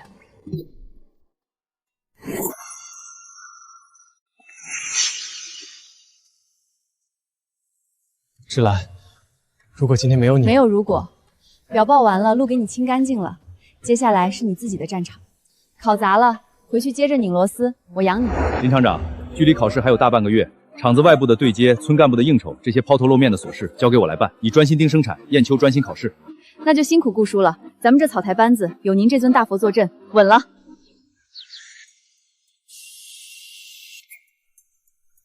芝兰，你为我打下了这片天，考场上我也绝不会让你输。顾师傅报名成功了，他考大学不是抛弃咱们，是咱们厂的荣耀。从今天起，谁再敢在厂里造谣生事，苏曼宁被抓走就是下场。去了考场，就当是战场，脑子里的东西给我全掏出来。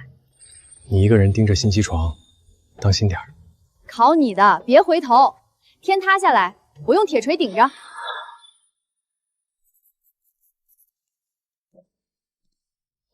长，2号麂床主轴卡懂了，快停机！断电，拿润滑机油和撬棍来，我今天非把这铁疙瘩啃下来不可。燕秋，你还有心考呢？听村里说你们那个破厂子昨天新机床冒黑烟了，差点炸了。这回林依兰可是兜不住喽。他既然没让人来叫我，就说明他能行。只要有他在，天塌不了。考试结束，请考生停止作答。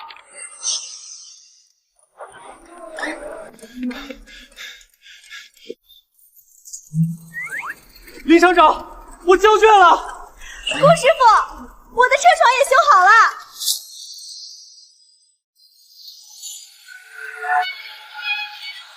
我的老天爷，这铁疙瘩得有几吨重吧？大机器进村了，咱们莲花村祖坟冒青烟了啊！乡亲们，从今天起，不仅是二房扩产，我要在这里挂牌成立莲花村第一机械加工厂。我们二房出技术、出机器，占50%股份，剩下的50%全部给村集体。只要厂子赚钱，村里修路、建学校、发福利，人人有份。芷兰呐，我是你堂叔，既然是全村的厂，那咱们自家人是不是能直接当个车间主任什么的？想进厂可以。厂规第1条，认规矩不认人，所有人必须通过招工考试和技能培训，敢走后门塞条的永远拉黑，3代不录。我代表村部发话，林厂长的规矩就是村里的铁律，谁敢捣乱，就是断全村人的财路。射出5成股份，换来全村的绝对护航和至高无上的管理权。这女人的政治和商业嗅觉简直可怕。小宁，我是你堂哥，写个名字就行了吧？这考什么试啊？拿着你的单子，滚到最后面排队。我排还不行吗？或者现在就滚回家种地。我排。您管事儿，通融。红枣拿回去给孩子舔嘴。咱们常考的是手上功夫，不是嘴上功夫。下一个，先搬那边。陈部长，这批物资放哪儿？先放东边仓库，一会儿我来点数。陈部长，我们这批物资要封装吗？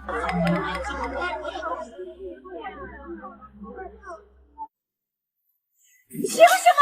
我们大房的人怎么一个都没选上？你这是公报私仇！公报私仇，这是你们大房装错的齿轮和算错的东差，把这种废品交到国营大厂手里，咱们整个莲花村的厂子都要被查封。你担得起这个责吗？没考上的，厂里免费提供3天图纸培训，3天后再考，过关照样录。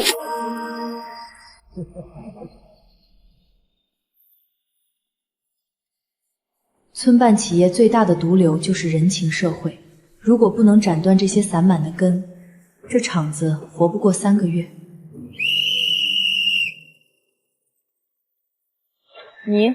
你，还有你，出来。林厂长，大家都是乡里乡亲的，多大点事儿啊，至于搞得这么兴师动众吗？在村里，我是你晚辈，但在厂里，我是厂长。规矩就是规矩。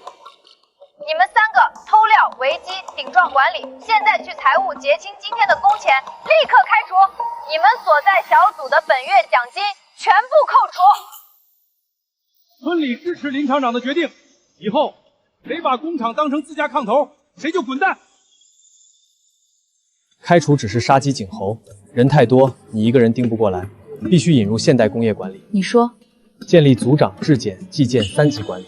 组长负责纪律，质检卡顶残副品，计件多劳多得，责权利绑定，让他们自己管自己。不愧是我的总工程师，明天就贴通告。这小贱蹄子的厂子越来越赚钱了，连村头王寡妇都买上28大逛了，咱现在白面都凑不出1麻袋。实在不行，我们就去找2房服个软。芝兰啊，大伯大娘服了，我们不求分红，不求当官，只求你让我们进厂做个普通工人，给口饭吃吧。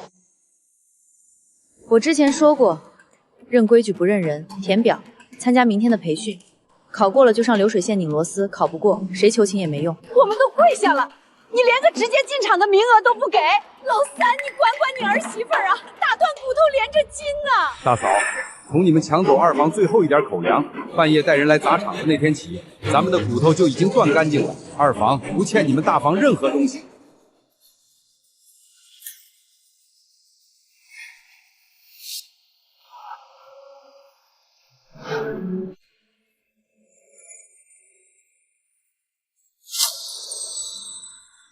林厂长，县里领导对你高度赞扬，只要你点个头，随时可以调去县供销社当个副主任，端上真正的铁饭碗啊！副主任每个月拿40块钱死工资，还要看人脸色。书记，我这厂子一天流水就好几百，你让我去端那个铁饭碗，虚名我不要。县里真想扶持，就批给我30亩低价荒地和2万块的免息贷款，我要扩建厂房。2万块，林厂长，这胃口是不是太大了？我能带动公社3个村的就业，1年交上万块的利税，给不给您看着办。我随时可以把厂子搬到市里去。我去县里给你要政策。燕秋，你爸来电报了，只要你考上，哪怕是个普通大专，顾家也会动用所有关系把你接回京城，给你安排好体制内的路。在下乡快死的时候，我没有父亲，现在我快站起来了，他想来摘果子，可那毕竟是你的根啊。芝兰，如果我考得很好，去京城读书，那些所谓的大家族城里的规矩，可能会想尽办法把我们隔开。你怕不怕距离？怕什么？你去读你的华清大学，我去开我的连锁大厂。那些挡路的规矩，你用脑子拆，我用钱砸。别说是剧里，就算是天王老子，也休想截胡我看上的男人。大喜报啊！莲花村知青顾艳秋同志以全省理科最高分，被京城最高学校华清大学正式录取。华清大学省状元，快去机械厂！状元，顾状元，状元，咱们这泥窝子里飞出了个省状元啊！娘，姐夫考上了全省第一！顾师傅太牛了，林厂长太牛了！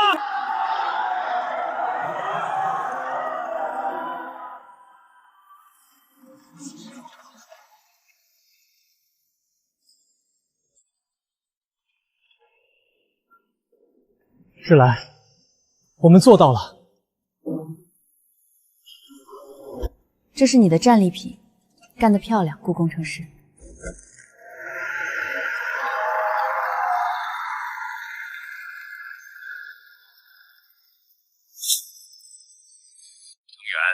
燕秋既然是省状元，绝不能被一个乡下女人玷污了名声。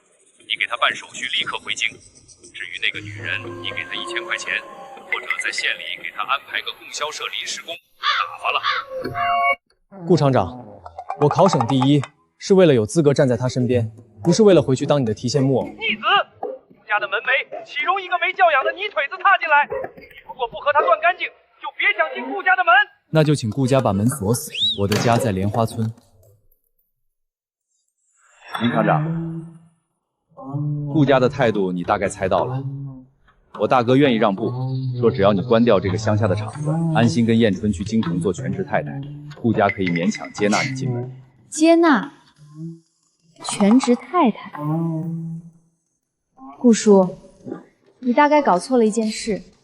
我林芝兰的字典里从来没有依附这2个字。林厂长，你这话虽然提气，但顾家在京城可是老牌机械2厂，根基深厚。这是我做的未来3年商业版图。下个月我会在京城注册星火重工机械贸易公司。京城国营厂冗员多，效率低，设备老化。3年内我会用降维打击的私营产能和技术，成为顾家机械2厂最大的上下游控股方。我进京城不是去给顾艳秋做陪衬的，我是去端掉那些旧势力饭碗的。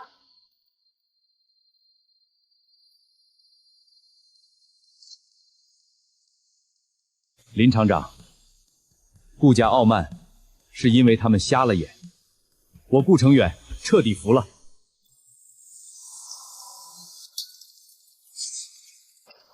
为什么算计了一切，最后就落到这个下场？娘，顾艳秋都成状元了，2房以后可是要去京城当大官的，咱们还能翻身吗？翻什么身呢？咱们这辈子就配给林芝兰干一辈子苦力，能保住命就不错了。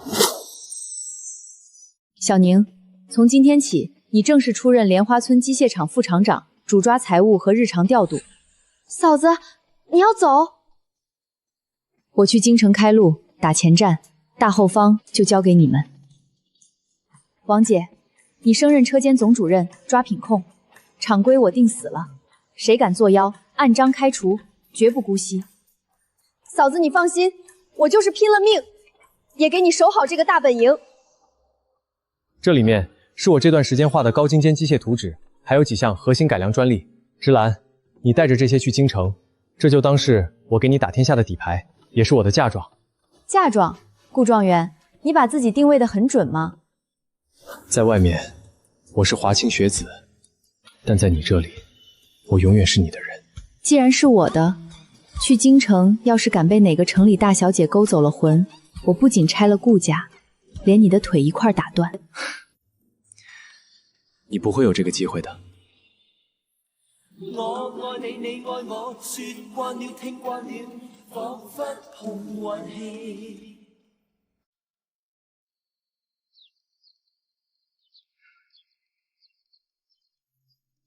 爹，娘，我走了。等我在京城站稳脚跟，就把你们都接过去享福。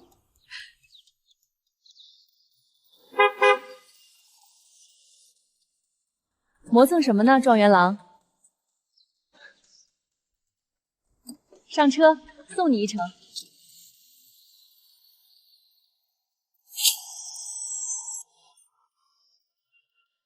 你真打算过2个月就把厂子开进京城？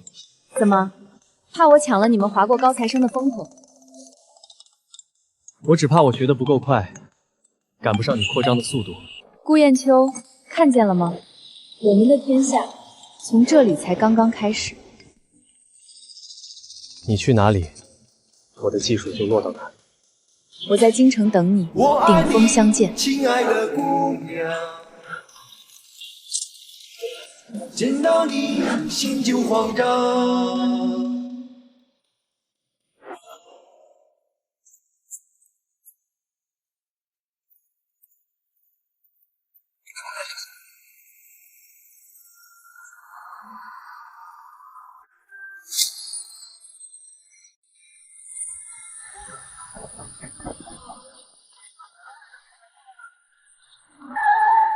哟，燕秋可算到了，你大伯母特意来接你。至于这位司机师傅，麻烦在前面的路口把他放下就行。顾太太，我是星火重工的创始人林芝兰，您要是不认识，建议回去问问顾厂长。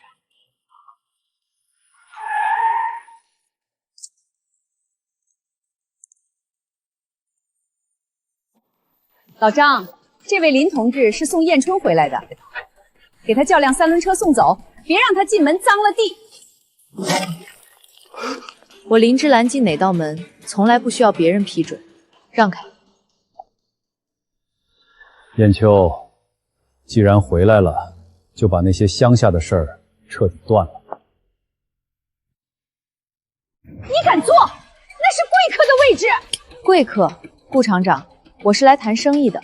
莲花村机械厂上个月给贵厂供的3批高精度齿轮质检报告我带来了，合格率100%，比你们自产的高出12个百分点。顾厂长，这笔账咱们该重新算算了。芝兰，委屈你了，明天我就搬出去，跟你一起住。委屈，顾燕秋，你记住了，我今天坐进他们顾家的正厅，不是为了受气的。给他们3天时间，3天后，我要让他们跪着求我进门。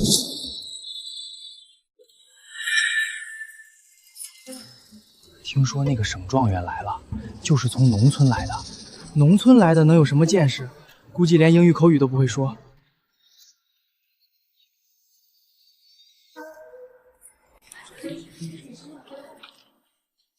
顾燕秋。全省理科第1，数学满分，物理实验题额外加分。哟，省状元啊，怎么穿的跟要饭似的？家里穷的连套像样的衣服都买不起。衣服是身外之物，倒是赵同学这块手表，走时准吗？什么意思啊？上海牌17棍，仿品。下次想炫富，记得买个真的。喂，状元郎，以后宿舍的打扫卫生和打开水就归你了。你别太过分了，关你屁事儿！赵志远，你是不是误会了什么？我来这里是读书的。你个乡巴佬！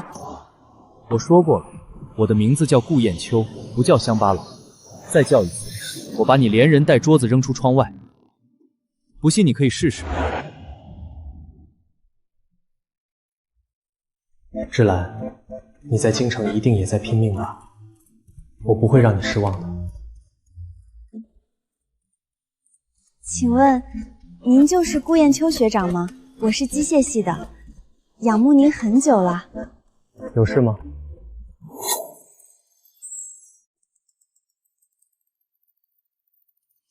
姑娘，这可是500块呀！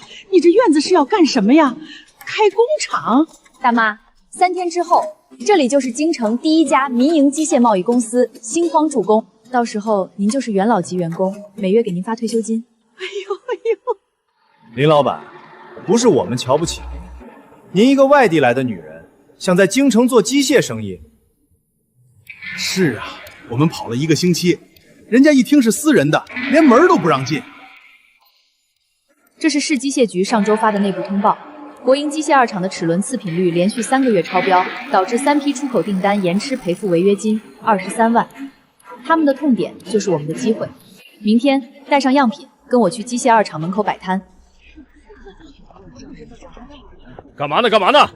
谁允许你们在这摆摊的？滚远点！同志，免费测一下呗。胡扯什么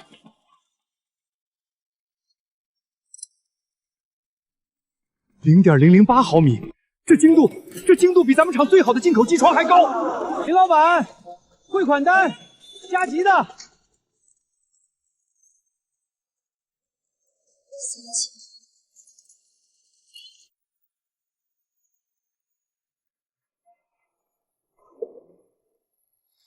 芝兰，你一天就拿下了3家小型加工厂的订单，这效率……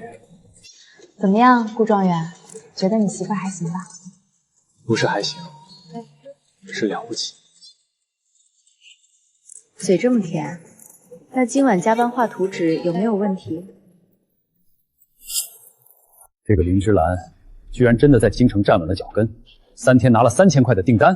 大哥，这女人就是个祸害，她一个乡下寡妇，凭什么跟咱们顾家抢饭吃？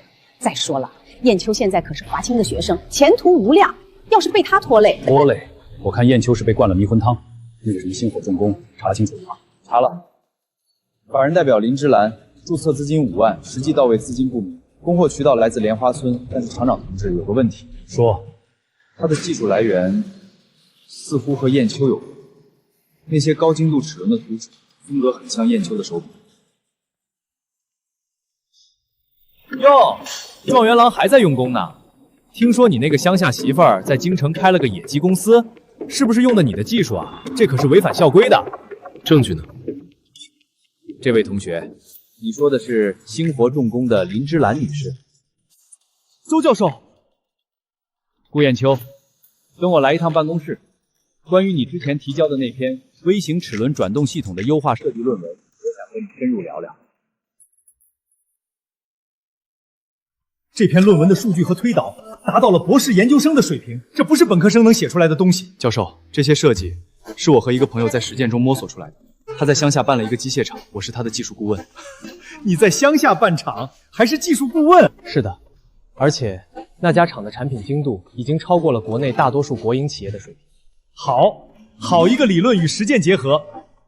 顾燕秋，你是我教过的最有潜力的学生，你的那位朋友，我希望能见见他。林芝兰，我今天是来警告你的，离燕秋远一点。她是顾家的独苗，是国家的栋梁，不是你这种投机倒把的女人可以染指的。顾厂长，您这话就说错了。顾燕秋我的人，不是您的私有财产。您要是真为她好，就该看看她现在的成绩，而不是在这里对我耍威风。你还有，星活重工的每一分钱、每一张图纸，都是我和顾燕秋凭本事挣造的。您要是再敢动什么歪心思，我不介意让您尝尝什么叫商业竞争。林老板，你这个星火重工嘛，名气是有一些，但在京城这地界儿，光有名气可不够。你想拿北方钢铁集团的订单，得懂规矩。什么规矩？5个点的回扣，货款到账之后，你懂的。郑老板，您这规矩是做生意的规矩，还是做土匪的规矩？什么意思？北方钢铁集团的招标是公开竞标，价低者得。我的报价比你们低了15%，质量比你们高了2个等级。您要是觉得自己那5个点的回扣比合同更重要，那我无话可说。星活重工单价12块8，正式5金，单价14块2。经过综合评定，质量、价格、交期3项指标，星活重工均列第1。恭喜林老板！姓林呐，你坏了我的规矩，在京城的圈子里混，你信不信我让你一家大小都混不下去？郑老板，您那套恐吓别人的把戏，留着吓唬小学生吧。我林芝兰这辈子最不怕的就是威胁。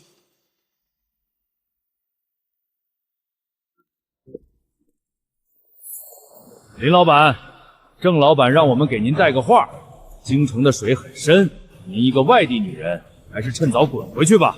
就这几只杂碎，郑老板也派得出手？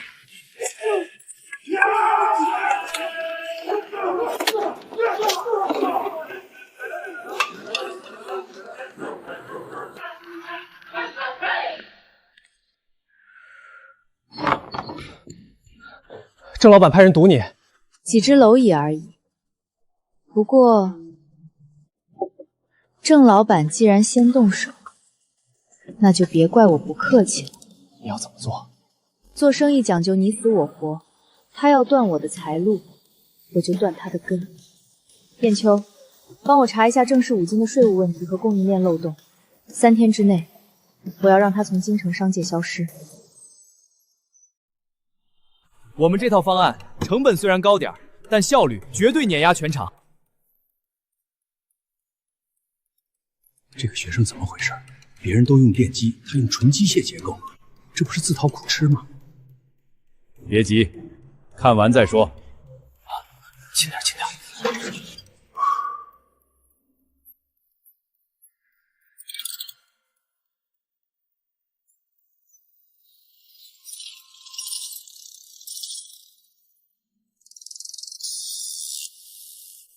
这不可能！我们的方案是完美的。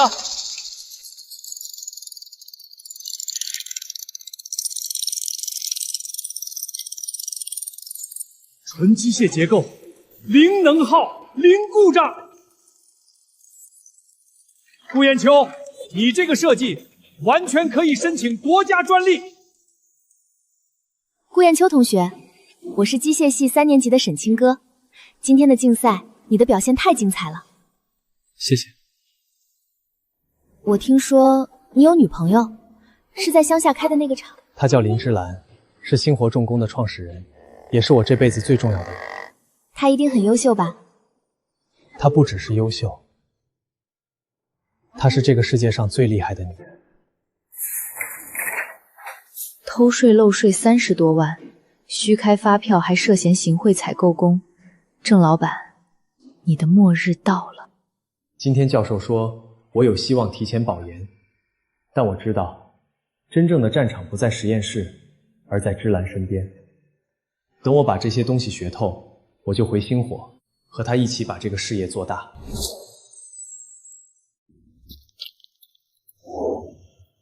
接到实名举报，星火重工涉嫌偷税漏税和非法经营，请配合调查，所有账本和合同全部封存。举报人是谁？这个无可奉告。林老板，请您配合。请便。但我提醒各位，如果查不出问题，恶意查封造成的损失，我会追究到底。顾厂长，星火重工的注册范围确实包含机械贸易和零部件加工，手续齐全。手续齐全？他一个小作坊，怎么可能手续齐全？给我查！林老板，咱们是不是完了？谁说完了？天塌下来我顶着。查账的让他们查，封门的让他们封。只要咱们的产品质量过硬，合同合法有效，谁也动不了星火半根毫毛。芝兰，周教授听说这件之后，主动联系了学校的法律援助中心。我们是合法经营，谁也别想动我们。我以华清大学教授的身份担保，星火重工的经营完全合法。如果有任何人利用职权打压民营企业，我们绝不姑息。顾厂长这一手够狠的，他想用体制的力量碾死我。林小姐，顾建国在京城根基深厚，正面硬碰硬，你吃亏的可能性很大。吃亏？周教授，您太小看我了。他以为他在下一盘棋，殊不知我已经把棋盘掀了。这是我准备好的第2套方案。如果京城的路走不通，我就把星火的产能全部转移到南方特区。到时候损失的就不是我一个林芝兰，而是整个北方的机械供应链。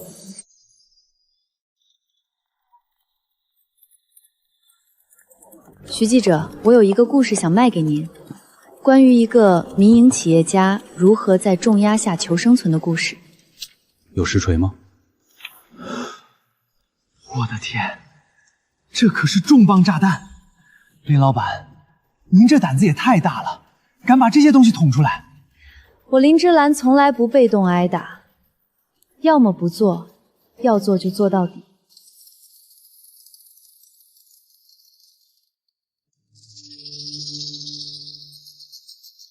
厂长，上面来人了，说是接到群众举报，要调查您和郑氏五金之间的既往来。怎么可能？怎么会这么快？顾建国同志，请跟我们走一趟，配合调查。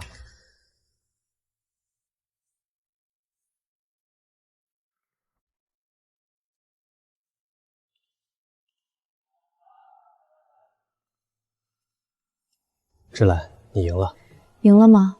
顾建国倒了，还会有下一个顾建国，这条路注定不会平坦。不管有多少个顾建国，我都会和你一起面对。顾雁秋，你知道吗？在这个世界上，只有你从来没有试图控制过我，你给我的永远是选择权。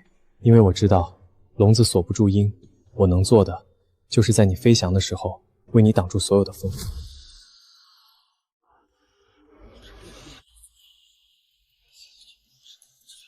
厂长被抓了，咱们厂怎么办啊？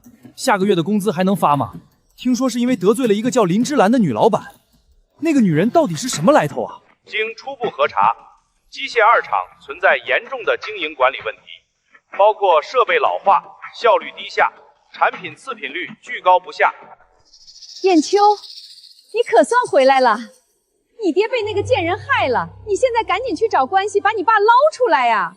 大伯母，我爸做的事他自己承担后果，我帮不了。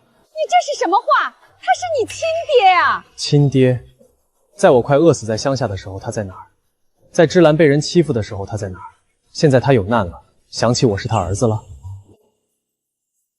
顾家的门我早就跨出来了，以后别再来找我。同志们，咱们厂现在是内忧外患，设备需要更新换代，至少需要200万的资金，但银行听说咱们出了事，贷款全都停了。难道咱们就这么等着倒闭吗？我有一个方案，星火重工愿意出资收购机械二厂的部分资产和产能，保留所有原有工人的岗位，并且投入资金进行技术改造。真的吗？那咱们岂不是有救了？芝兰，二厂的负债率太高了，加上设备老化的问题，收购成本至少要300万。咱们现在的现金流撑得住吗？撑不住也要撑，这不是一笔生意，这是一场战役。吞下二厂，就意味着顾建国的毕生心血将彻底落入我林芝兰的手中。你这是要斩草除根啊？怎么，心疼了？不，我只是觉得你报复的方式真的很优雅。林老板，您提出的收购方案我们看了，但是二厂是国营企业，资产处置需要上级审批，您出的价格恐怕不太现实。组长同志，我出的价格是市场评估价的8折。考虑到二厂目前的负债率和设备得救，这个价格已经很有诚意了。林老板，工人们只有一个要求，不能裁员，不能降薪。成交。不仅不裁员不降薪，我还会建立绩效奖金制度，多劳多得。工人们的收入只会比以前更高。陈先生，这就是您要的信息。内地那个叫林芝兰的女人正在收购国营机械二厂，如果她成功了，她在北方的机械行业就一家独大了。哦，一个女人，有意思。她在抢谁的饭碗？原厂长的儿子叫顾雁秋，好像是她的男朋友。男朋友，那更有意思了。派人盯着她，我要看看这个女人到底有几斤几两。如果她真能吞下二厂，说不定我们可以合作收锅一番。嫂子，咱们莲花村厂这个月的产值破了10万，县里领导来视察了，说要树典型。还有啊，大房的那个荷花，他怎么了？他在厂里当了3个月搬运工，老实多了。昨天还主动找我认错，说他以前糊涂，求你原谅他。原谅？他欠的债一辈子都还不完。不过让他继续干活吧，劳动改造比什么都管用。知道了，嫂子。哦，对了，姐夫在华清还好吗？他很好，比你嫂子还能干。顾雁秋，我可以帮你。帮我什么？我父亲是京城律师事务所的高级合伙人，专门做企业并购业务的。林芝兰收购机械二厂这件事儿涉及的法律问题非常复杂，你需要专业的法律支持。谢谢你的好意，但这件事芝兰会处理好的。顾雁秋，你能不能不要什么事都围着那个女人转？你明明可以有更好的前途。沈同学，我的前途在哪里我自己清楚。至于你说的更好，在我心里，没有人比他更好。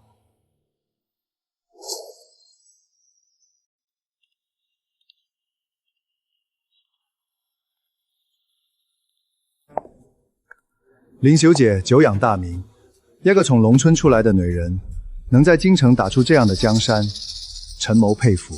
陈先生过奖，做生意嘛，各凭本事。林小姐，我对你收购二厂的事情很感兴趣，不知道你有没有兴趣和我合作一把？我可以提供资金，你出技术和渠道，利润55分成。陈先生的好意我心领了，但星火重工不缺钱，也不缺合作伙伴。林小姐，做人不要太骄傲，京城的圈子可不是你一个外来户能随便踩的。你去参加陈先生的酒会了？拓展人脉而已。芝兰，那个人不简单，我在学校查过他的背景，他在香港做的是空手套白狼的买卖，专门坑内地企业。你在查我？我不是查你，我是担心你。那个陈先生接近你肯定没安好心。担心我？顾砚秋，你是不是觉得离开了你的保护，我就会被别人骗得倾家荡产？我不是这个意思。那你是什么意思？顾砚秋，别忘了，在你还在学校读书的时候，我已经一个人在商场上厮杀了。我不需要你来教我怎么做事。我是不是错了？我是不是太过于保护欲了？芝兰她那么强，她需要的不是一个时刻盯着她的保姆，而是一个能和她并肩作战的战友。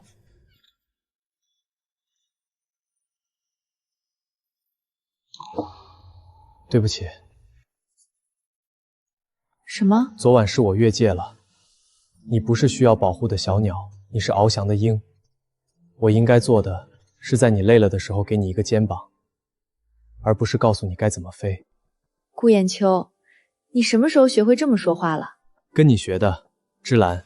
以后不管你做什么决定，我都站在你这边，哪怕全世界都说你错了，我也陪你一起错到底。傻瓜。林芝兰，敬酒不吃吃罚酒。老板，那我们要怎么做？2手准备：第一，在京城散布谣言，说星火重工资金链断裂，动摇他客户信心；第二，找到他的软肋，从内部瓦解他。他的软肋是什么？一个男人，华清大学的顾砚秋。据说那个女人把他看得比命还重。顾同学，您好，我是香港陈氏集团的代表，我们陈总想邀请您去做客，报酬丰厚。我不认识你们的陈总，也没什么兴趣。顾同学，您最好想清楚了，林芝兰最近在京城得罪了不少人，她的日子可能不太好考。如果您肯跟我们合作，我们保证您和林芝兰都能全身而退，否则怎样？否则星火重工的下场可能会很惨。当然，如果您愿意提供2厂的核心技术资料给我们，价钱好商量。你刚才说什么？让我出卖芝兰？对呀，这可是双赢。回去告诉你们陈先生，我这条命是林芝兰给的，想让我背叛他，下辈子吧。林老板，外面都在传你们资金链断裂了，我们的货还能按时交吗？如果不能的话，我们只能另寻供应商了。外面的谣言你也信？这样吧，今天下午您可以亲自来厂里参观，看看我们的生产线是不是正常运转。我林芝兰做生意靠的是信誉和质量，不是靠嘴。您来看了就知道。看来陈先生是急了。狗急跳墙才会用这种下三滥的手段。芝兰，他们会继续对付你的。要不要我先辍学？辍学？顾砚秋，你给我听好了，你的任务是好好读书，拿到学位，成为这个行业最顶尖的人才。外面的事情我来处理。陈先生以为用这种手段就能击垮我，他太小瞧我了。我林芝兰在末世，我从底层爬到今天，什么大风大浪没见过。既然他想玩，那我就陪他玩到底。这一次我要让他连翻本的资本都没有。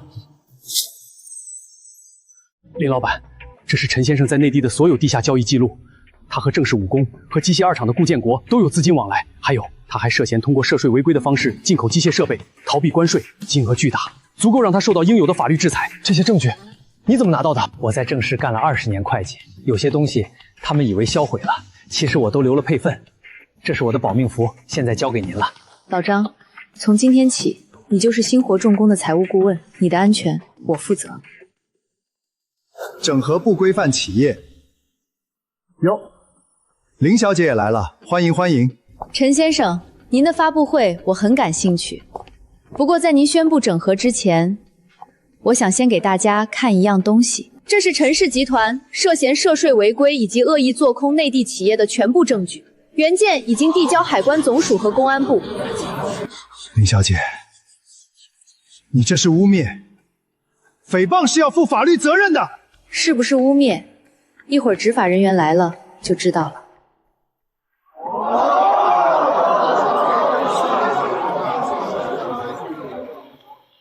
陈某某，你涉嫌重大经济犯罪，请跟我们走一趟。林芝兰，你算计我！算计你，陈先生，这叫以彼之道还施彼身。你想毁我，我就先毁了你。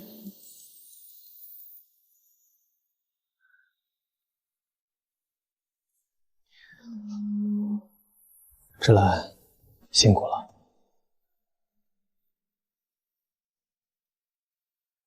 你说我是不是太狠了？你不狠，这个世界就会对你狠。芝兰，我只想问你一件事。什么？打赢了这场仗，接下来你想做什么？接下来，我要让星火重工的名字响彻全国，然后走向世界。那我就在你身边，陪你走到世界的尽头。同志们，机械二厂的改制是大势所趋，今天的投票将决定二厂的未来，请大家慎重行使自己的权利。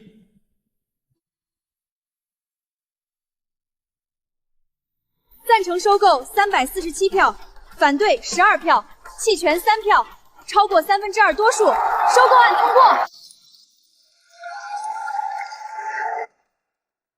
林董事长，收购国营机械二厂，您现在的心情如何？心情，我只觉得责任更重了。二厂有300多名职工，300多个家庭，从今天起，他们的饭碗我来端。有传言说您和原厂长顾建国之间有过节，这次收购是出于报复吗？个人恩怨不值一提，我做这一切只有一个目的，证明民营企业有能力做好制造业，证明质量和效率才是企业的生命。至于顾建国同志，法律会给他公正的判决。你来干什么？看我笑话吗？顾厂长，我不是来看笑话的，我是来告诉您一件事。燕秋很好，他在华清读书，成绩全系第一。他设计的几项技术专利已经应用在了新荒的生产线上。您的儿子比我想象的还要优秀。你对燕秋做了什么？我什么都没做，我只是给了他选择的权利。您给了他血缘，而我给了他自由。顾厂长，好好改造吧。等您出来那天，如果愿意，星火竣工可以给您提供一个仓库管理衔的岗位，这是我对燕秋最大的尊重。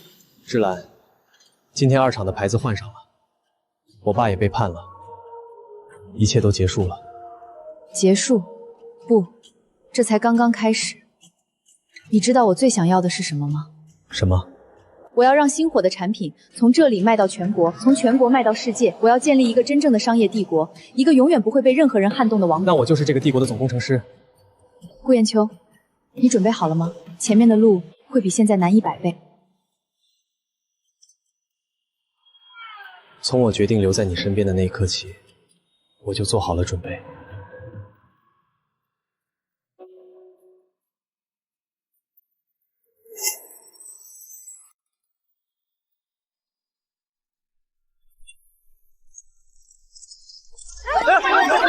林董事长，星火重工刚刚成功收购了德国的一家100年机械企业，成为中国机械行业第一个完成海外并购的民营企业。你有什么感受？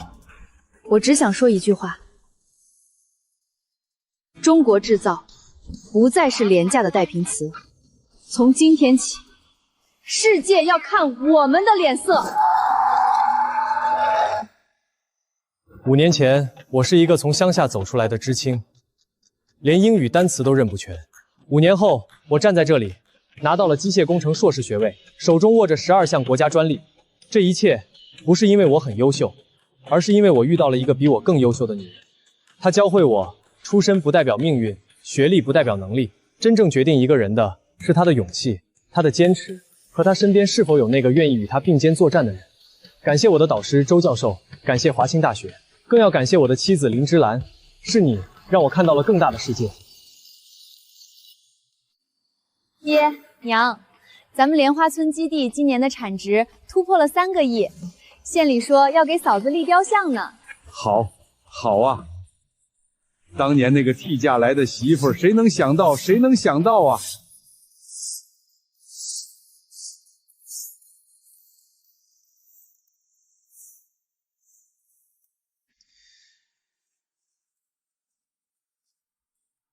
芝兰，这枚戒指的齿轮结构是我花了3个月设计的，它象征着我们的关系咬合紧密，永不分离，永远向前转动。顾工程师，你这是求婚还是做技术汇报啊？都是。林芝兰，嫁给我吧，不是因为你需要我，而是因为我离不开你。顾砚秋，你听好了，我林芝兰这辈子只嫁一次，你若是敢辜负我，我就把这枚戒指熔了，打成一颗子弹，让你记住今天的承诺。